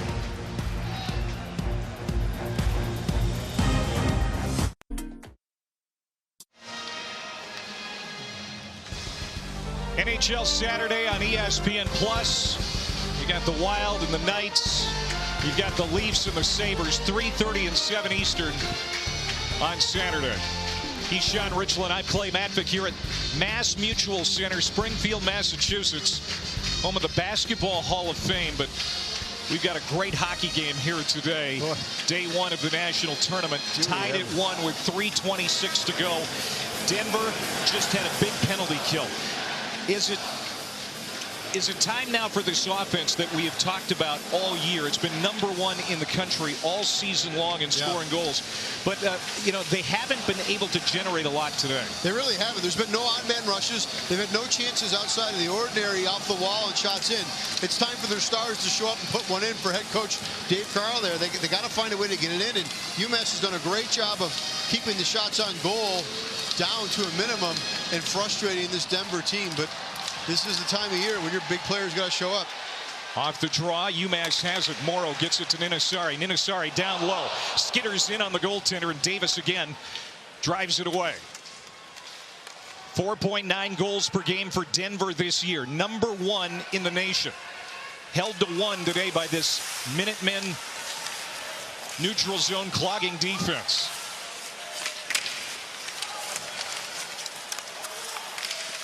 Carter King. We talked to him during the intermission. To Shai Booyam, high in the slot. Wrist shot. Somehow Harabo made a pad save. Rebound, taking a whack at it. Lemire, man down in front. That's Capone. He gets back up on his skates. Now here's Lemire again. 2:40 to go in regulation. Shai Booyam. Well, you could just do an ISO. One-timer. On what's going on in front of the net. It is incredible, the matchup in front of the goaltender. And I don't think that one got through. That shot by Buckberger. He's got the lone Denver goal. That came in the second period early. Bouncing puck. Webster tries to settle it down. UMass trying to work it out of the zone so they can come up for air. And Ninasari will do the honors on the backhand with 2:10 to play. In and out of the zone here at this point in the game. Webster tried to feed Matica and set him up. Matica's got it now. There's a one-timer. As Thompson made a bid. And again, Robble denies him. Another long drive that never made it on target. Here comes Cameron with some real estate. He'll take it wide. Bouncing puck out in front. Davis sweeps it away as Kenny Connors was starting to breathe down his neck. That was a great opportunity. Nice setup and driving the net hard. Almost got in, but Davis so calm and confident back in there for Denver. He's been their best player.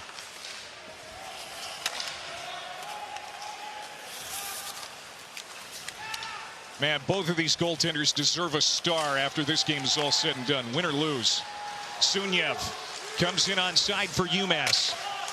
Denver kept him to the wall. Bouncing puck in that far corner. Cycled back. Lautenbach. Pushed in behind Davis. Now Denver will come up on the near wing with a minute to go. Bouncing puck again in the slot. Cleared out to center. UMass will regroup in their own zone with the captain Bollinger showing his steady leadership. 50 seconds to play in regulation here in Springfield. Charging up the near wing side. This is Murray. Lost the puck. Now Sebrian will take over. Tried to get a headman out there for right. Race for the puck, and winning it there is Ninasari. Ninasari up ahead for Mercury. Mercury trying to feed it back for Sunyev. Here's Mercury again with under 30 seconds to go. Denver will try to make a late rush. Picked off at neutral ice by Ninasari again. He'll chop it back into the DU end. You've said that a lot this game. Picked off at neutral ice. That's been the key for UMass. Not allowing Denver to get through the neutral zone with any speed or pressure and feel confidence.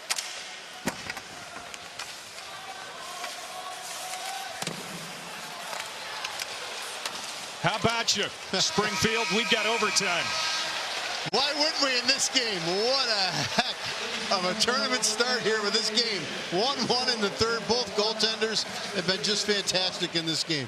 UMass won, Denver won. Arda, Razor, what did you expect? What a great game. Two great programs, and they have left their heart out on the ice. You guys take it away for a while.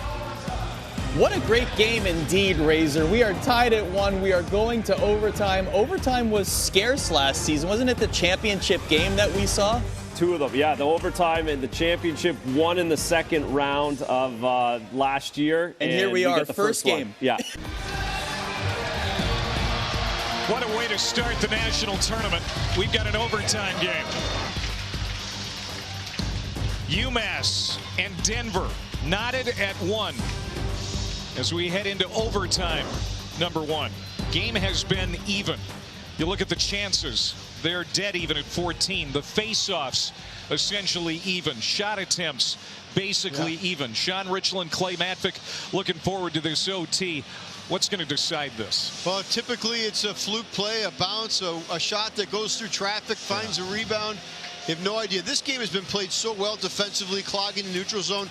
I expect that to continue, and hopefully it doesn't end as fast as the game last year that decided the national championship when Quinnipiac scored just a few seconds into overtime. I don't know. You might if it ends fairly quickly, game to call I won't balk. Of course, Cornell and Maine coming up when we're done with this one. So we hope you'll stick around for that as well. It's going to be on ESPN News. Harabel and Davis, the two netminders, have been outstanding. Here we go.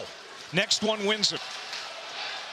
Lush Millis drags it in deep for UMass. He'll send it around to the far side. In behind the net, Lush Millis again. Pushed out the puck by Buckberger. He's got the lone Denver goal. Long drive off the shoulder of Shai Buium. Denver can't clear the zone, and the shot gets through for O'Hara that Davis is able to melt down. The NCAA Men's Ice Hockey Championship on the networks of ESPN. If you need information, more information, go to NCAA.com. You're home for all 90 national championships. You know, Lucas Mercury's taken every important draw so far in this game, and he has been really good in that faceoff circle for UMass. Lost that one, but it was more of a 50-50. Capone around his man, got the backhand on. He just danced around Ninasari and was able to get the puck to the net. Well, the speed of the Milwaukee native, the assistant captain, has been very effective in this game. Jumps around Morrow, going hard. And the quick backhander, nice save. Rabel's first time in overtime here in the NCAA tournament. It's always got to get a few saves underneath you. Again, another big draw. Mercury in there against King. King wins it back to Z Buium, who will push it down behind the net. It was up on the dasher momentarily. Now Carter King had it poked off his stick. Here comes UMass the other way. Haidar Sunya pushes it ahead to Mercury. Mercury taken off the puck by Z Buium. That's what he does. And now Buium goes down right in front of the official. No penalty, and we haven't seen many penalties in this hockey game. In fact, just 3. 2 UMass penalties, and then Aiden Thompson got the gate in the third period, but it didn't haunt Denver. We have seen no special teams goals. Good headman pass from the goaltender, the captain Webster, but it was a little too hot to handle. Always spinning when the puck comes off a goaltender's stick. Hard to handle those passes. Connors hammered into the wall. Gave up the puck. Here's Matica now. Matica ahead for Caden Thompson. Thompson will just shovel it in. Webster will be the first one there. Webster taken into the wall by Ninasari. Now Morrow starts it up on the far wing. Connors got it to neutral. Denver takes over. Shai Buium in over the line. Feeds it across. Lorenz couldn't handle it. And now back out to neutral as UMass spits it right out of the zone. And they've been doing that all game. Yeah, they really have. It was a good opportunity there. Buium with a beautiful look across the ice. Little tic-tac-toe pass out in front. Shai Buium keeps the play alive, but Connors poke checks it off his stick. UMass is so good with their sticks in this game. Getting them in lanes, taking away the easy play. Long sticks, too.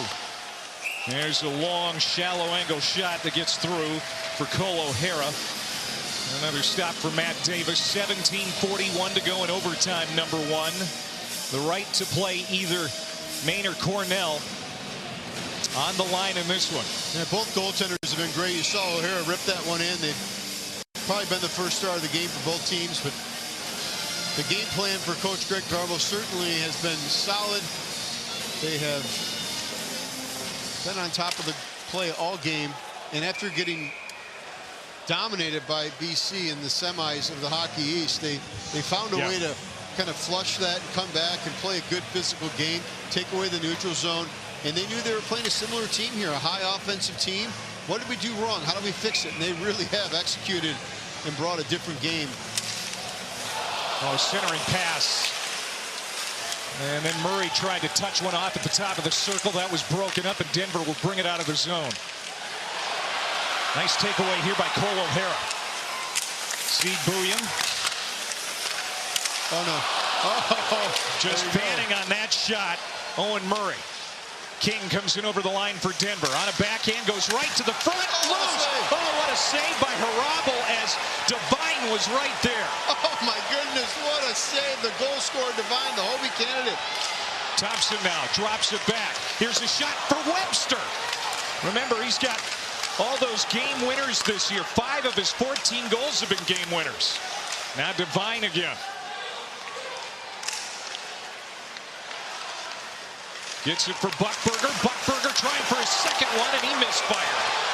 Didn't get any wood on it. Mercury up the near wing side. He'll feed it down below the end line. Sunyev to the point. Up go. Wrist shot. Wide of the near post. Mercury to the point. That skitters wide of the far post. Now in the circle, this is Sunyev again. Buckberger drives him to the wall. Bouncing puck, looking for it. That was Aiden Thompson. And now Shai Buyan trying to play it for Denver, but it's held in deep by UMass. Good forecheck. That's what they're known for. That's what they've done so well today. Now finally Buckberger will drag it back to center ice and gets it on the tape of Webster, who is hammered off the puck by McCarr. Yeah, he has been so physical in this game, McCarr, back checking and finishing his checks. Nothing's easy for the Pioneers right now. John Behrens. Massachusetts got to get some players out there. They only got 4 guys on the ice. Sebrian with some room. Fed it through the middle, went out right in front of that blue paint. Nobody home on the far wing side.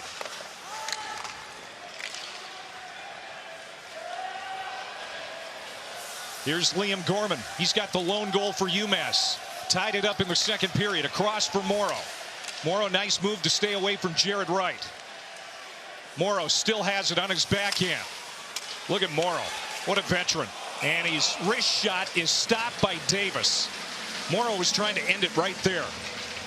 Well, a great chance in front of the net to end the game by Jack Devine, the Hobie top 10 finalist. And this is a great setup and play. I don't know how we're able to save this. That long body just got across and bam, got that pad out.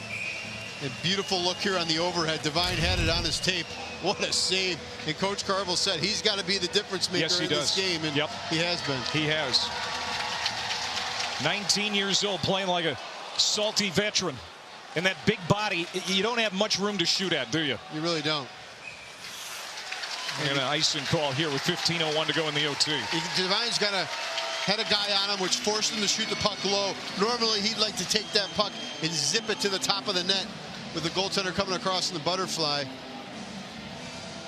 So here, Mercury has logged a lot of ice. Yeah, he sure has. Out there. He looks like an NHL center to me. Big body, 6'3", 220, skates well. And he takes that face off and wins it. Gets it to Sunyev. Sunyev to the net, where Denver picks it off and gets it out. Capone trying to beat Upco to the puck, and he does. Capone has it to Buckberger. Oh, sent down right next to the net was Bros. Couldn't tip it on. Now Capone from the blue line. Cross angle dump. UMass comes up with it, and Lautenbach will take it back to neutral. Circling back at the red line is Devine. Devine sent it ahead, intercepted.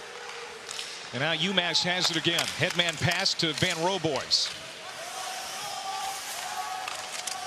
Lucas Van Roboys. A 3-on-1 there, and Denver finally wears him down. Past the 6-minute mark here of the overtime. Going to the net. Bros, a little out of his reach, rolled off his stick. Good opportunity there, freed up a little bit. Harris will slam it in. Morrow back out for UMass. It's underneath Harris here out in front of the scorers table. Webster, the captain for Denver, kicking at it. And it comes to Van Roboys for UMass. Tries to send it on net. It's going to drift in behind the cage. Loose puck nearly turned over. Boy, McCarr had an opportunity there, but it closed down quickly. Yeah, good job by Z. Buyan coming back into the zone and covering that up so quickly. He's such a great skater. We're in overtime. Next goal wins it. Now that went wide for Cameron. Here's Lorenz at his own blue line. Denver now on the charge. Lorenz just decides to throw it in. And Bollinger will set it down and play it across. Charging up the ice here is Murray. UMass is going to dump it in. Out of his net is Matt Davis, the Denver goaltender. Good headman pass for Lorenz, but it bounces off his tape, and he lost it to Upco. Yeah, Upco, good job getting back off the glass and out. That's what they've been doing all game. They've kept doing it.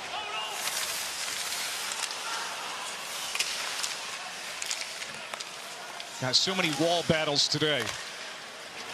Dump back in. You're right. It's got to be some kind of record. The amount of work that's gone on the wall in this game is really hard work, too. It's tiring work to battle on the wall. All those days coming in early for extra conditioning. This is where it pays off. Harris has got some room. He'll wait for help. Harris hands off for Shai Buium. Buium now for Devine, the Hobie finalist. Can he do it?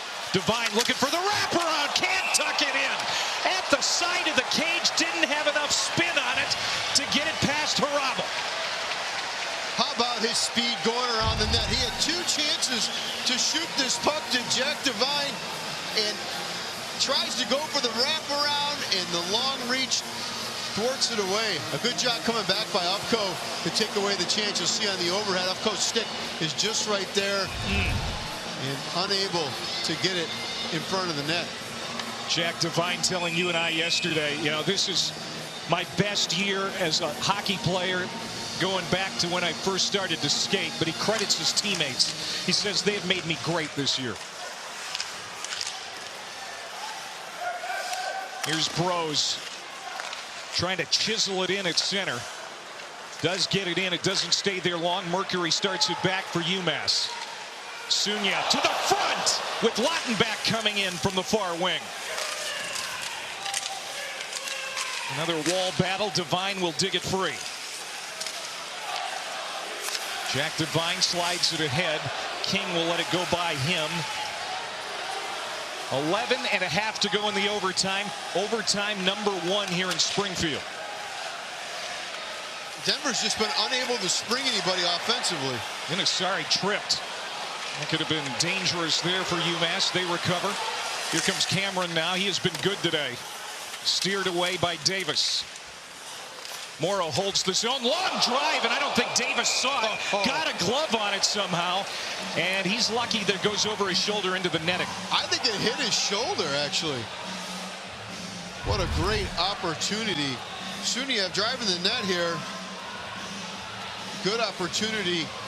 Driving the net. Lautenbach almost gets a stick on it, and then the quick shot through. What a terrific save by Matt Davis on this play. Again, another drive wide. Keep the puck in the zone. The quick shot and the shoulder save.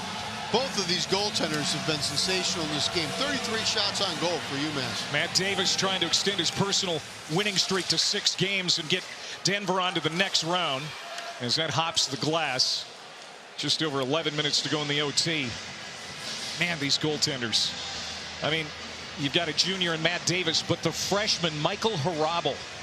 I mean, this is heady stuff for a rookie, and he's been great. He really has. 27 shots on goal. Only 1's gone in. He's made some massive saves. The first one on Jack Devine backdoor with the one-timer was really good. Liam Gorman feeds it back off the face-off. That shot for Murray.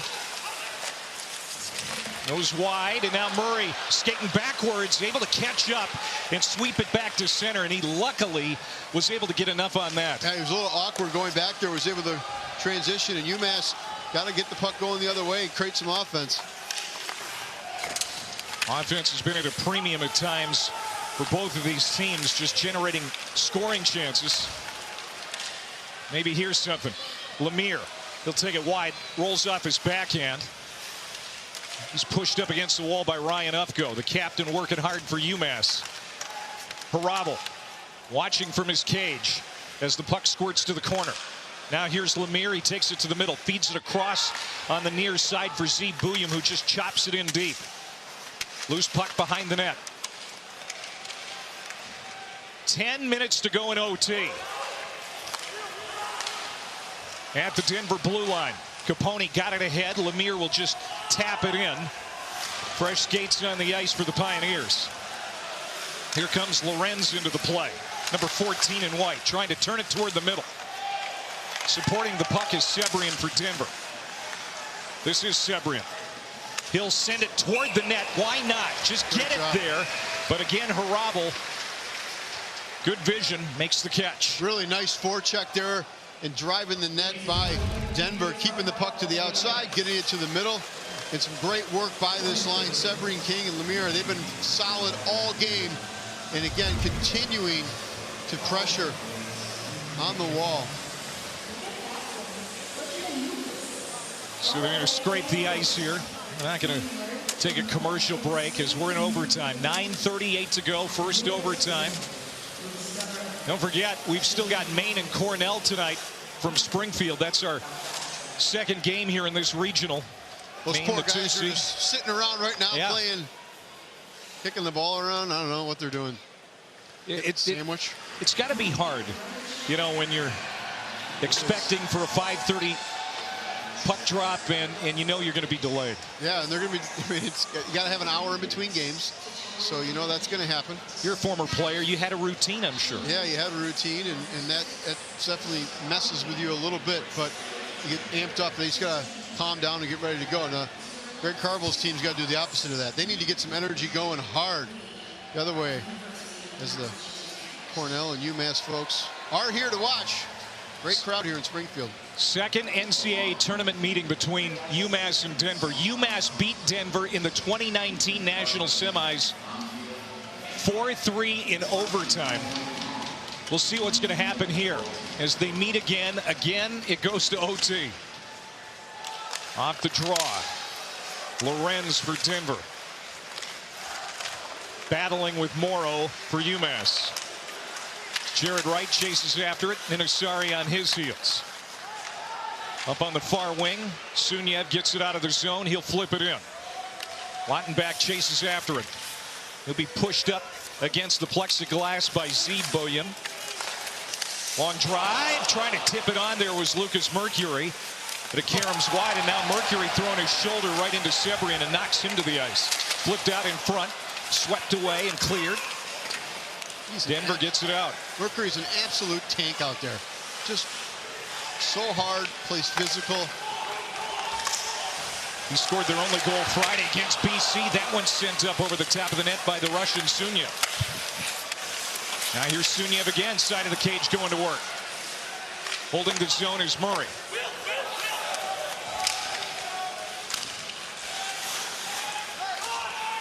Devine, rink wide. Barron's got it out. Sebrian takes a whack at it. Murray trying to get it away from him. Sebrian gets it to Devine. Devine so skilled. Shai Buyam kept it alive by holding the zone, but now Denver turns it over. Here comes UMass. This is Musa. Jack Musa, 12 goals, tied for the team lead. As soon as they don't get that pressure on the rush, UMass dumps it in deep and tries to tire out the Denver defense, and that's their game plan. They're sticking to it. Both of these teams have to be just absolutely gassed.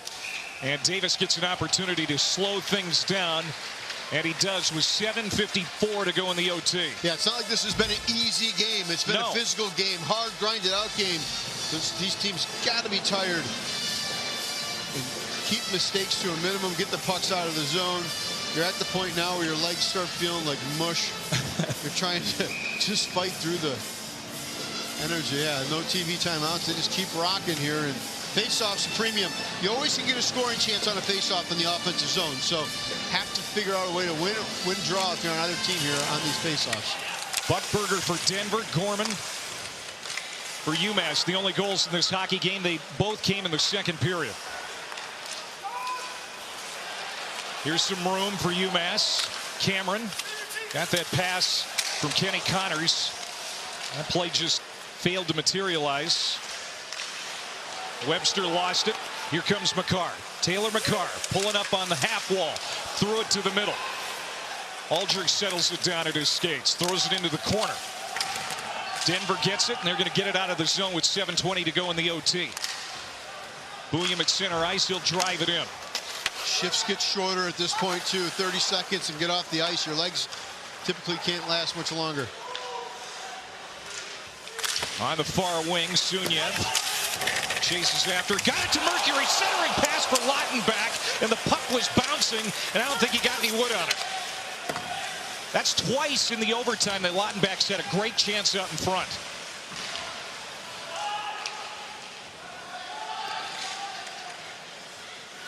Suni fell down. That's a great play behind the net to get that up. Denver on the forecheck, and Suni able to get it out. Hit the goalie in the head on the bench. Another chance for the guys to take a break. Here's a look at the play down low up front. Mercury sends it out, and no one knew where it was, including Matt Davis, the goaltender for Denver. Williams able to collect it and get it out of the zone as it bounces around. But terrific job defensively by both teams. Not a lot to choose from for shooting opportunities. There's just no time or space out there at all. Big face-off outside of the Denver blue line. Pioneers control. They're trying to hit Jack Devine again, who's coming up the middle. UMass controls. This is Bollinger. Bangs it off the wall ahead at center. O'Hara lost it, and then whacking it back in is Tristan Brose. Pioneers looking for a turnover. They get one. Backhand. Oh, another great pad save by Harabel. On Devine again. Boy, Devine is going to see Harabel in his sleep tonight if they get beat. Now Brose tees up. Caroms all the way back to center. Both of these goalies are so locked in. It's going to take a good goal to get one. They're seeing the puck in this game.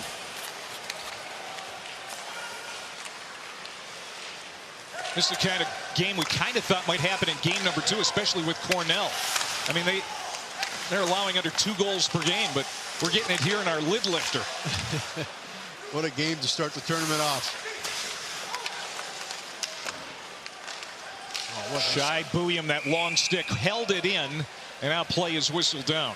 Terrific keep in the zone. Unfortunate for Denver that puck got shot back in. But here's the chance for Devine in front. A miscue defensively, and it comes right to his stick, and he takes it to the backhand, and again he goes low, and the pad of Rabel is able to make that save. Here's another look at the overhead. Nice move by Devine to the backhand. Just a good, quick pad save. Maybe you got to find 5-hole on that one, try to take it across the ice and bury it through his legs. Michael Harabel, 6'7", 215 pounds from Prague. Played for the Czech national team at the World Juniors. A fantastic goaltender. What a career he has ahead of him. Just over 5 minutes to go in our overtime. Maybe some opportunity here for UMass. No, they're in ahead of the play. And it's another offside, this time against the Minutemen. Yeah, it just developed a little slowly on the wall there, and it looked like they had a chance, and Lautenbach just went offsides. It was close. Lautenbach, career high in goals and points this season. 10 goals, 24 points. Who's going to be the hero in this one? Well, I tell you, wonder. Mercury's had a heck of a game, and Devine's, either one of those two got to have a chance. They've had so many good scoring opportunities. This is where the cream rises to the top. We've seen 2 fourth-line goals in this game.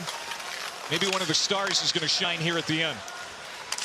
Lautenbach again charges up the near wing boards. They lost it. Thompson back the other way, gains the UMass line. In behind the net. Morrow got it out. Working hard, falling down. Sunyev took a whack at it. Now turned over. Lautenbach tried to get it to Sunyev. But all they can do is play it in deep. But that's UMass's MO. It really is. Down low, below the goal line. We talked about it all game. That's where they're trying to get the puck. Force the Denver defenseman to skate the full length of the ice. Here's O'Neill with a little room. He'll feed it up top. Here's Murray. Murray holding. Good patience. Murray to the center. And that shot for O'Neill stopped by Davis. What a gorgeous setup. And Davis makes a huge save on top of his crease. Wow, what a save by Davis. Cam O'Neill, 4th-line winger, making a bid for his 4th goal of the year and the game winner to send UMass to the next round. Lorenz from the checkered red line rolls in behind the net. 3:40 to play in OT. No goals since the 7:08 mark of period number 2. Next one will win it. We're going to get another face-off. Well, this is just a great setup by UMass in the offensive zone. The puck comes up high to Murray. He fakes the shot. And then watch Davis track this puck. Wow, just perfect. As he got himself a nice pass by Murray to Cam O'Neill, and he let it fly. He got all of it. And Davis in great position. He followed the shot the whole way. That is just an epic save for his team.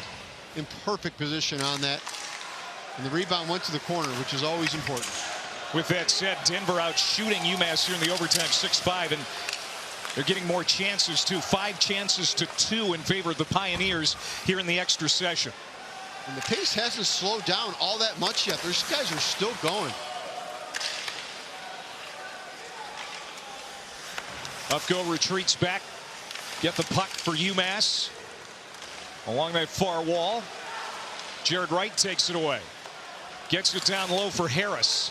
Harris bodied off the puck. Sebrian comes in to support it for the Pioneers. Sebrian with a little room to move. Lush Millis shadowing him. And Lush Millis poked it off his stick, but he lost an edge and went down. Now here's Devine. Devine again flips it out in front. Nobody there for Denver. Devine gets up, gets on it. At the point, Shaibuyam a drive, and Harabel another stop. I guess when goaltenders are seeing the puck well, you just have to have traffic in front. It looked to me like there was no traffic in front of Harabel. Shaibuyam with a nice release, quick shot, but if you don't have traffic in front and the goaltender can see it, it's tough. And here's a look at the quick snapper. Yeah, Harabel saw it the whole way. Forward did not get in front of his eyes quick enough. You can see there's no white jerseys in front of him, to the side of him, but not in front of him. You got to get right in front of the goaltender, take away his eyes, and then turn around and fight for a rebound if it hits him. Denver wins that faceoff. Buckberger's at the near point. He's got the only Pioneers goal, but it's taken back by UMass. They get it to center. Shaibuyam gets it ahead for Webster. Webster now for Denver. Pulls up, waits for a little help. The captain drops it back. Shaibuyam whistles a shot just wide of the net. Nice setup by the captain, who was a hero in the NCAA tourney. Now Webster again steps in over the line. Easy save there by Harabel. This is Thompson. Thompson. Oh, Buckberger was wide open at the point and missed him. Another good look. UMass may be getting a little tired defensively. They don't look as aggressive on the puck as they were a little earlier, but they got a minute 44 here to regroup. Yeah, both teams try not to make a mistake here late in this overtime. Murray now in behind. Davis left the net wide open and nobody can bury it. Now Denver on the attack. They got a 3-on-2 if they hurry. Devine, wrister. That was muffled. All Mercury's back check. I mean, this kid is a horse. He has been so good out here in this game. Boy, Matt Davis so good playing the puck today out of his own net. Nearly made a costly error to cost the game. A minute to go in the OT. At the blue line, Behrens chopped it ahead. At center now, Sebrian for Denver. Comes to the near wing, tried to get a shot down low. Buyam. Just over 40 seconds to go. Steve and Shai, the Buyam brothers from San Diego, at the back of the zone, ramped up off a stick out of play. And we get a stoppage with 35 seconds to go. Well, this is an awkward bounce on Davis. The Denver goaltender goes behind the net, and it just takes a funny bounce, and he was not in position. He's fortunate that no UMass Minuteman was there for the carry him in front of the net. And then Denver had a great chance going the other way. It's been back and forth here in OT. You could almost read Davis's mind there as he looked to the rafters. Thank you. You want to see a good goal win a game like this. It's just been such a hard-fought game. Both teams have played so hard, and they're leaving it out there. O'Hara steps in over the line, drops it back. Long shot from Kenny Connors, and that had hair on it. And another stop by Davis. 20 seconds to go. Late charge here by Aiden Thompson. Thompson, shallow angle, missed the target. Held in by Buckberger, and that's maybe going to do it. O'Hara one more try at a shot, but that's Neutralized there by Buckberger, and we're going to overtime number 2, Sean Richland. You get paid extra, for this. Oh, my gosh. Game 1. I tell you, this has been fun to watch, though. These teams are grinding. Both coaches got to be proud of the effort. You hate to see anyone lose this game. They played so hard. It's been epic. Actually, you don't get paid extra. Hate to break it to you. Take some more. We're going to overtime number 2, fellas. We're tied at 1 here in Springfield. Wait a minute, Razor. There was an opportunity to get paid extra. I didn't know about this. I gotta go talk to my agent. I'm not gonna talk to anybody right now, though, because this game has been.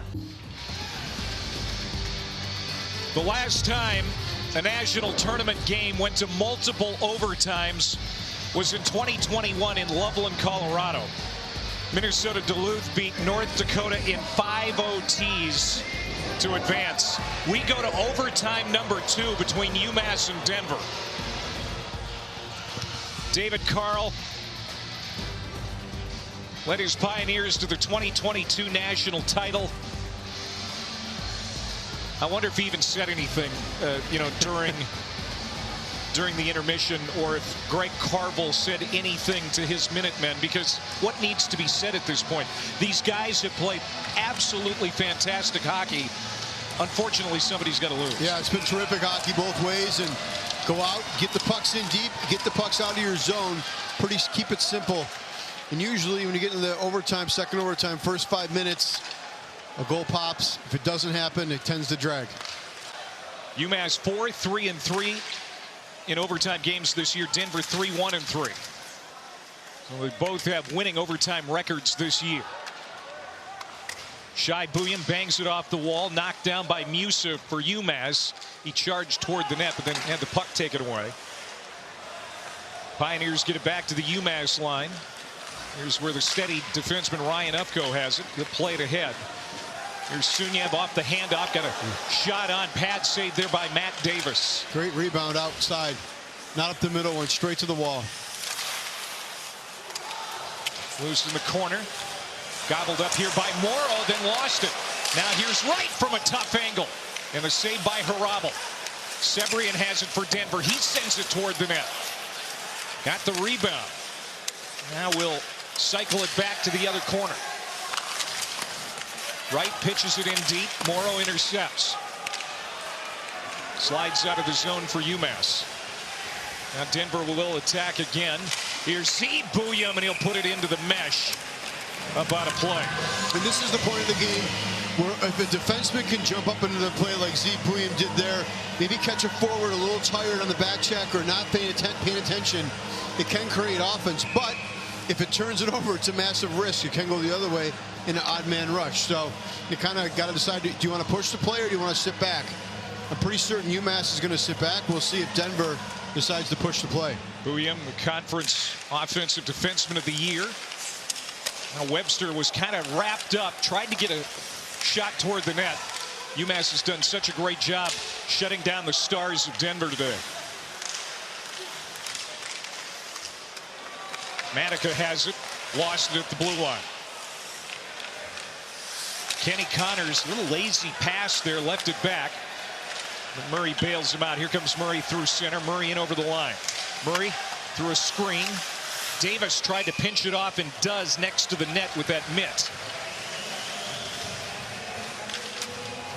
So we've had 2 total goals here today. We have already heard that there are 2 in Sioux Falls in the game between BU and RIT, currently on ESPNU, and the Terriers have both of them. Well, it's a deep offensive team, obviously, with the consensus #1 pick in the NHL draft, Macklin Celebrini, and a great defenseman, Lane Hudson, who got the first goal in that game. Off the draw. Diving out in front of that was Lemire to block that shot. Musa sends it across. Here's a shot down in front. And that didn't get on for Alger. Now Musa again lurking at the side of the cage, and Davis stymies it. Yeah, what's interesting in the offensive zone here, faceoffs are so key, obviously, but a lot of this O-zone is starting off the draw. Musa with a nice pass backside, trying to go back to him, and gets around, but again, they win a battle, hits the official, and then Musa right in front again with a quick snapper. And, man, Matt Davis has been sharp in this game. He's faced 38 shots, 1 goal against, and he's just been dynamite for the Pioneers. By the way, that was Musa's first shot on goal. Jack Musa, the leading goal scorer for UMass. He's got 12 on the year, tied with Sunyev. And that's his first shot on goal. It comes here in double overtime. One-timer, Lautenbach from the dot, and Davis again equal to the task. Again, off the face-off, opportunities are happening. Denver's got to sharpen up in the defensive zone on the draw. Mercury is doing a great job on these face-offs, and it's forcing the play, and it's creating offense each time off the draw. UMass is going to be happy to keep taking face-offs as the opportunities are coming. RIT just answered in South Dakota. They're on the board. It's now 2-1 BU. Celebrini, he's 17 years old as that one goes up out of play. Look out. You know, it's late in this hockey game, obviously, in double overtime. Maybe the fans are tired. You got to keep your head on a swivel here. Yeah, you got to watch where the puck's going. Hopefully that fan's okay. Caught the puck, and Coach Greg Carvel knows his team is good off draws, and he gets an offensive zone change and can quickly get that new crew out with fresh legs. Off the draw. God. Oh, Hera. Big blast.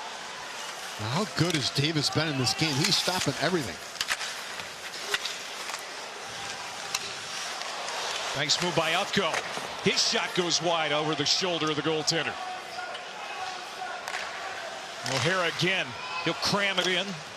Nearly hit the linesman doing so. Denver sends it out of play. Another one. They're trying to go rink wide with it, and ends up in the penalty box. Well, Denver's got to keep.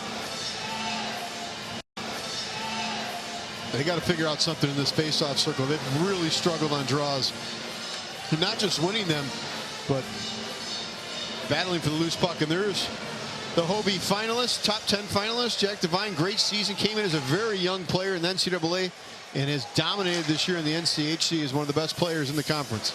Trying to become the first Hobie Baker winner from Denver since Will Butcher in 2017. Z. Bouillon, his teammate, will slide it in deep on the backhand. Morrow gets there for UMass.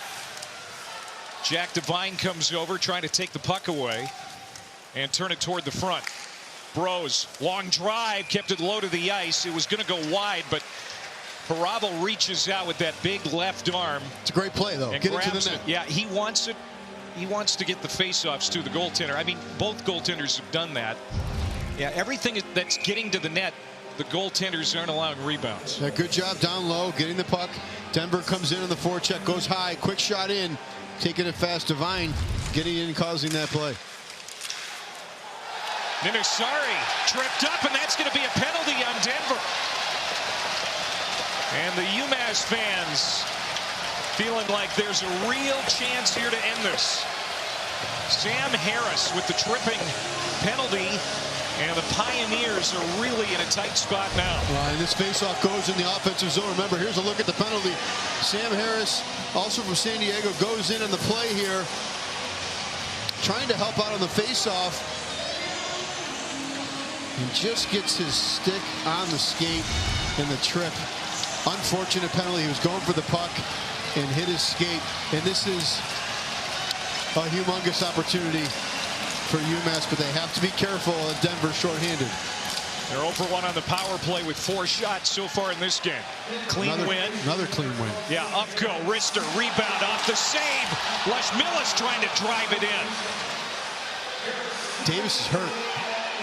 Yeah, Davis down in the blue paint, and the officials blow the whistle. I had just said as we came back from break, I would hate to be a backup goalie who has to come into this game after sitting for 5 periods watching, and this looks like a tough break for Denver. A great clean draw. Ufko takes the shot in front, and Davis awkwardly fell here.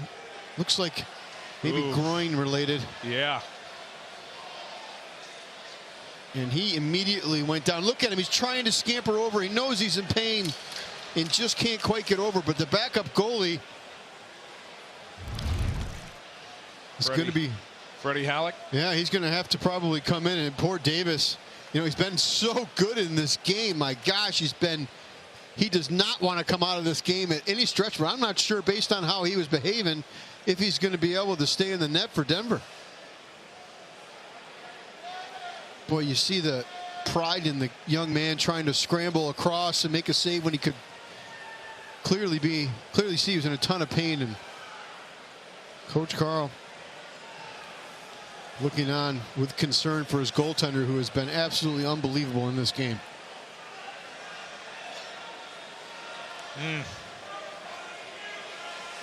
Davis, 40 saves, just that one goal allowed back in the second period.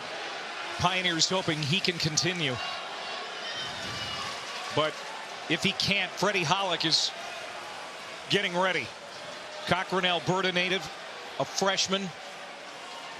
To make matters worse, Clay, UMass is on the power play in this situation. So they're going to have offensive upside in this situation. Boy, you feel for Matt Davis. What a game he has played. Barely get up.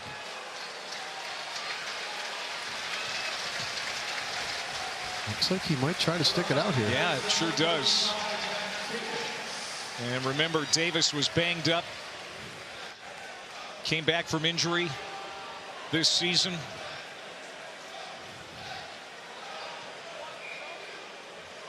Very calm goaltender. Wow, this is something. He's going to stay in the game. Yes, he is. Halleck is going back to the bench to sit down.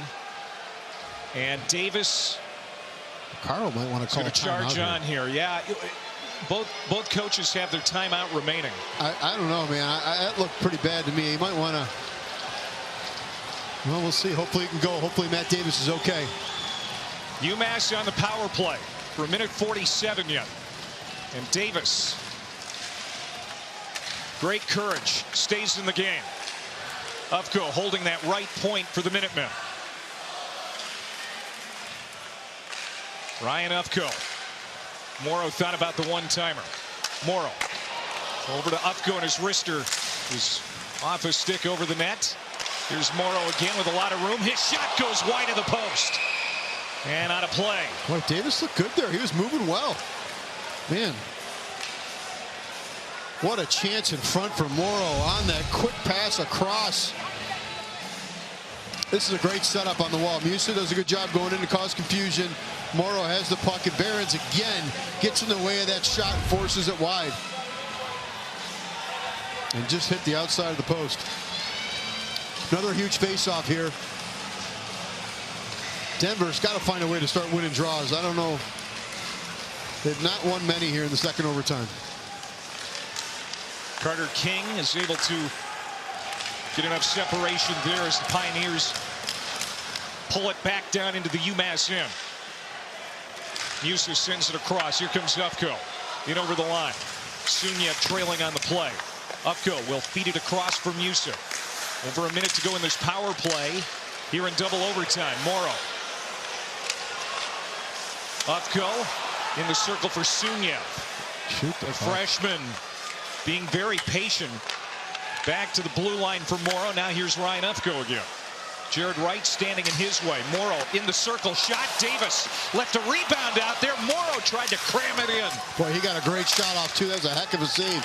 Davis kept those shoulders up high in the butterfly. Amazing clear. Great job defensively. Carter King grinding out that play on the wall, sending it all the way down. And Matt Davis has got both arms up on the crossbars in his end. Just wait for the play to come his way. Couple of great saves just moments after getting hurt. Staying into this game, gutting it out here in double OT. 15 seconds on this power play for UMass. Lautenbach keeps it in the zone. Taken away by Webster. Short-handed. The Pioneers coming back. 2-on-1. Webster. Shot. Oh, he missed the net. Can't miss the net there. And that's going to do it. Denver back to full strength. 14:40 to go here in the second overtime. Devine trying to be Devine. Got his own miss. Kept the play alive, and now it's poked off his stick. O'Neal back the other way for UMass. Driven up against the wall. Now Gorman on a backhand, fed it out there. Nobody home for UMass, and Bollinger has to retrieve. Yeah, good job there defensively by UMass on Devine, keeping him wide, making sure he doesn't get a chance to do the wraparound that he loves so much. I like to see him cut into the net on one of those, drive the net hard instead of going around the net. 86 minutes into this hockey game. Here come the Minutemen again. And we get a stoppage. Another face-off in the offensive zone for UMass, and this is where they've generated a lot of their offense. A little too tricky for me on that power play. I would have just been shooting pucks through, especially after Davis going down. Bollinger, nice job of carrying the puck up the ice. Huge face-off here. Man, this is aging even David Carl, who is the second youngest coach in the country at 34.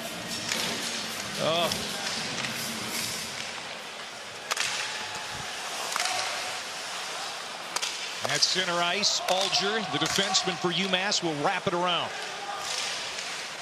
Loose at the blue line, long drive, deflected. Cameron trying to get it in. And now it slides back through center, all the way back down to Harabel. UMass up to 43 shots on goal now. They've had good pressure here in the second overtime, even when it's been 5-on-5.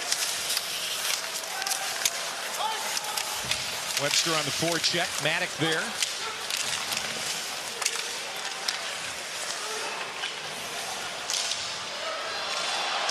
Here comes O'Hara. Another stop by Davis. Now this Davis has been unbelievable in this second overtime. Gets hurt, making save after save after save. Steve Bouillon comes in, tries to split the defense. Taken out of the play. Devine supporting the puck nicely. Carries it to the corner. Devine still with it. He's tried the wraparound a few times here today with no success, but he keeps charging. Now here's Behrens. Rich shot goes wide. Devine again. Hands off at the circle.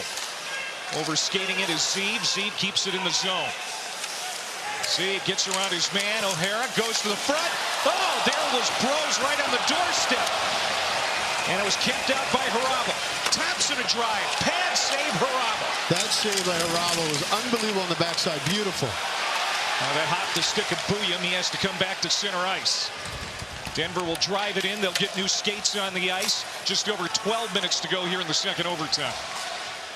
Sunya tried to spring Mercury. That failed to click, and it drips in on Davis, who you know is in a little bit of pain here right now, but he's charging on. Michael Rabel, the freshman, we are seeing world-class goaltending right now.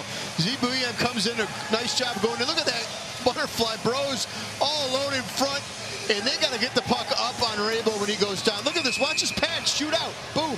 No chance. Beautiful stuff. Great goaltending, and this is all-world goaltending by Davis and Rabel. They're in the shooters' minds now. Another face-off win. Yeah, another one for the Minutemen, who is out chancing Denver here in the second overtime, 6-3. The right of Harabel. Denver trying to get it to the middle. They've had a hard time doing that here today. Kept out along the wall.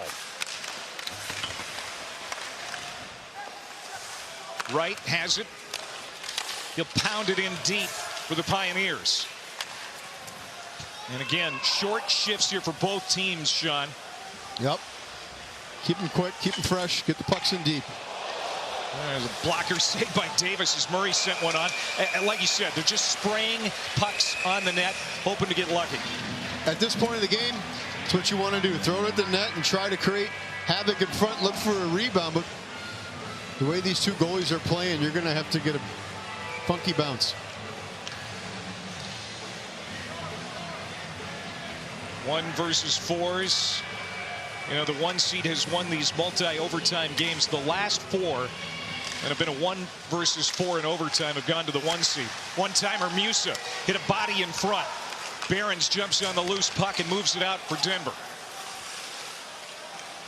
For whatever that graphic's worth, I don't think UMass cares. So Well, you're doing a nice job of getting the offensive zone faceoffs. You can see it's a focus because when the D-men gets over the red line, they're shooting it right on goal, looking for Davis to smother the puck because they're recognizing, hey, we're generating offense off the draw. Let's try to get as many draws as we can. We're dominant right now in the faceoff circle and try to get a funky bounce to get behind this goaltender because right now the puck looks like a beach ball to him. Denver trying to get a win out east. Last year, they got knocked out in the first round by Cornell, who we're going to see next, we think, against Maine. Both of those teams waiting for our next game on ESPN News. Off the draw, Bouillon will shovel it out to center. Rolls to the blue line of UMass. Pioneers are able to slam it in. Alger gets over there. We'll flip it ahead. And now back to the Denver end of things.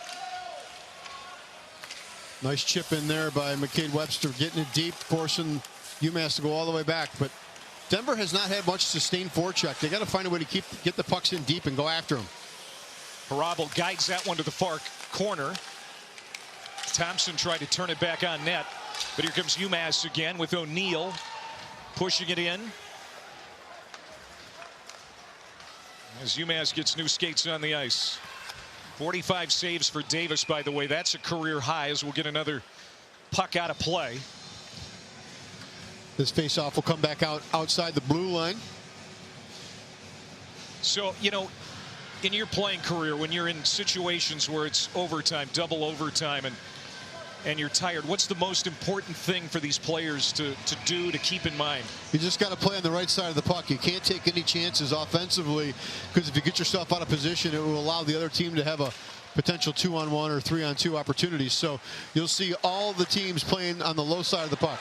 McCarr tried to feed it across for Connors. Great back check there by the Pioneers and Carter King. And now King with some speed, trying to end this game, looking for a wraparound opportunity. It's not there. Carter from the corner, centering pass, trying to tip it toward the net was Devine. Here's Shai Bouillon, feeds the point. Bros thought about a one-time. Buckberger got it on. Harabel the save. Devine on the doorstep. And he's pushed out of the way. I like that. I like Devine going to the front of the net. That's good. Go to the front of the net. And now they're going to shovel the ice for everybody. But Devine goes to the front of the net and tries to create some havoc. Bros with the shot across. Quick shot in here. Nice job. And Devine's going to the front of the net, looking for a rebound, trying to create some havoc. Got to get in front of Rabel.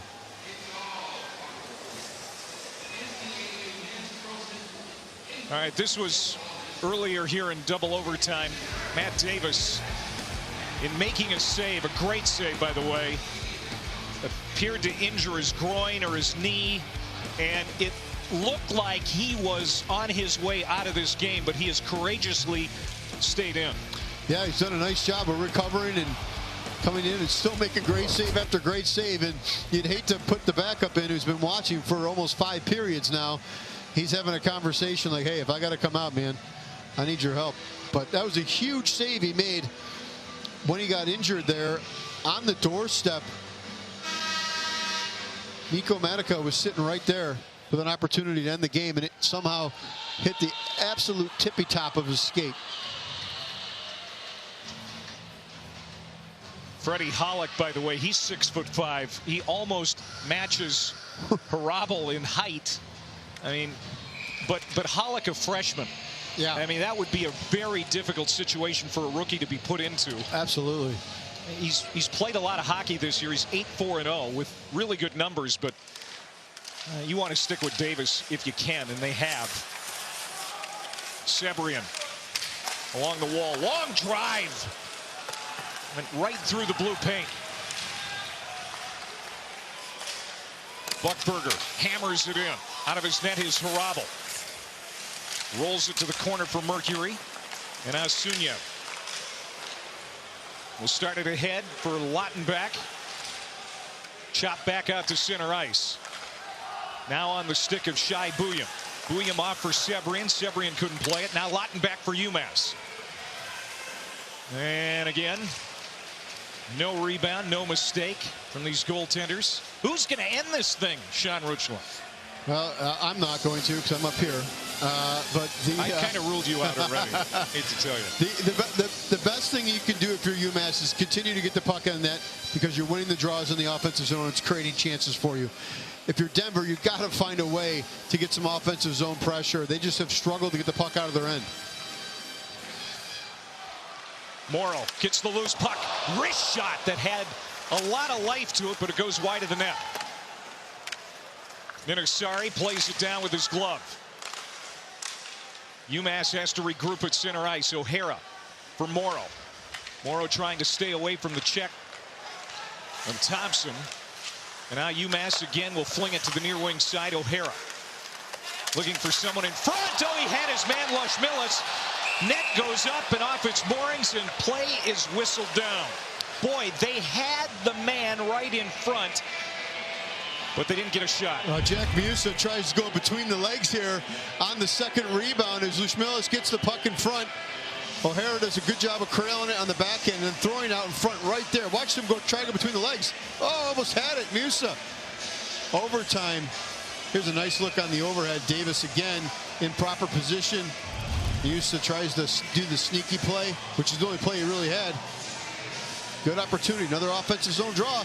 Lushmillis, drafted by the Bruins a couple of years ago, freshman from Latvia, was nearly the hero for the Minutemen.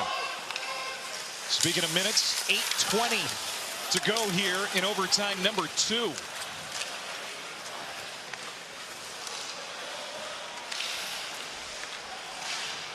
Scooped up.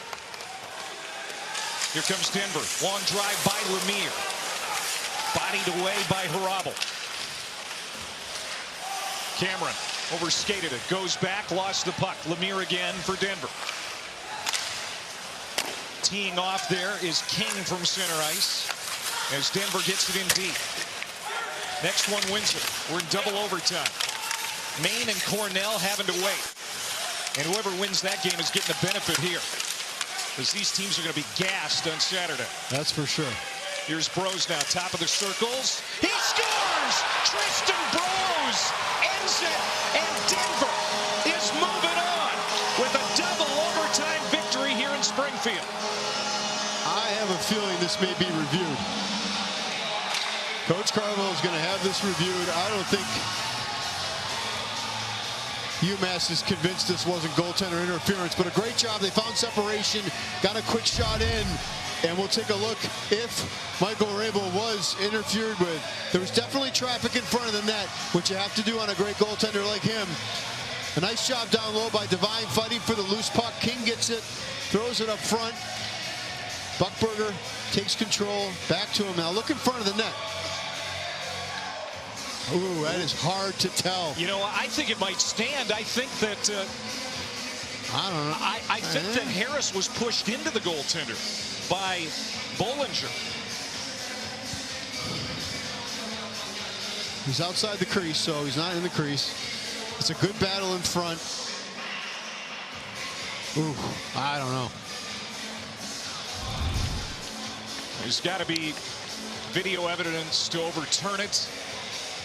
Bros, it appears, has won this game for the Pioneers in double overtime, but they are reviewing. And it looks like they're done. This is a short review.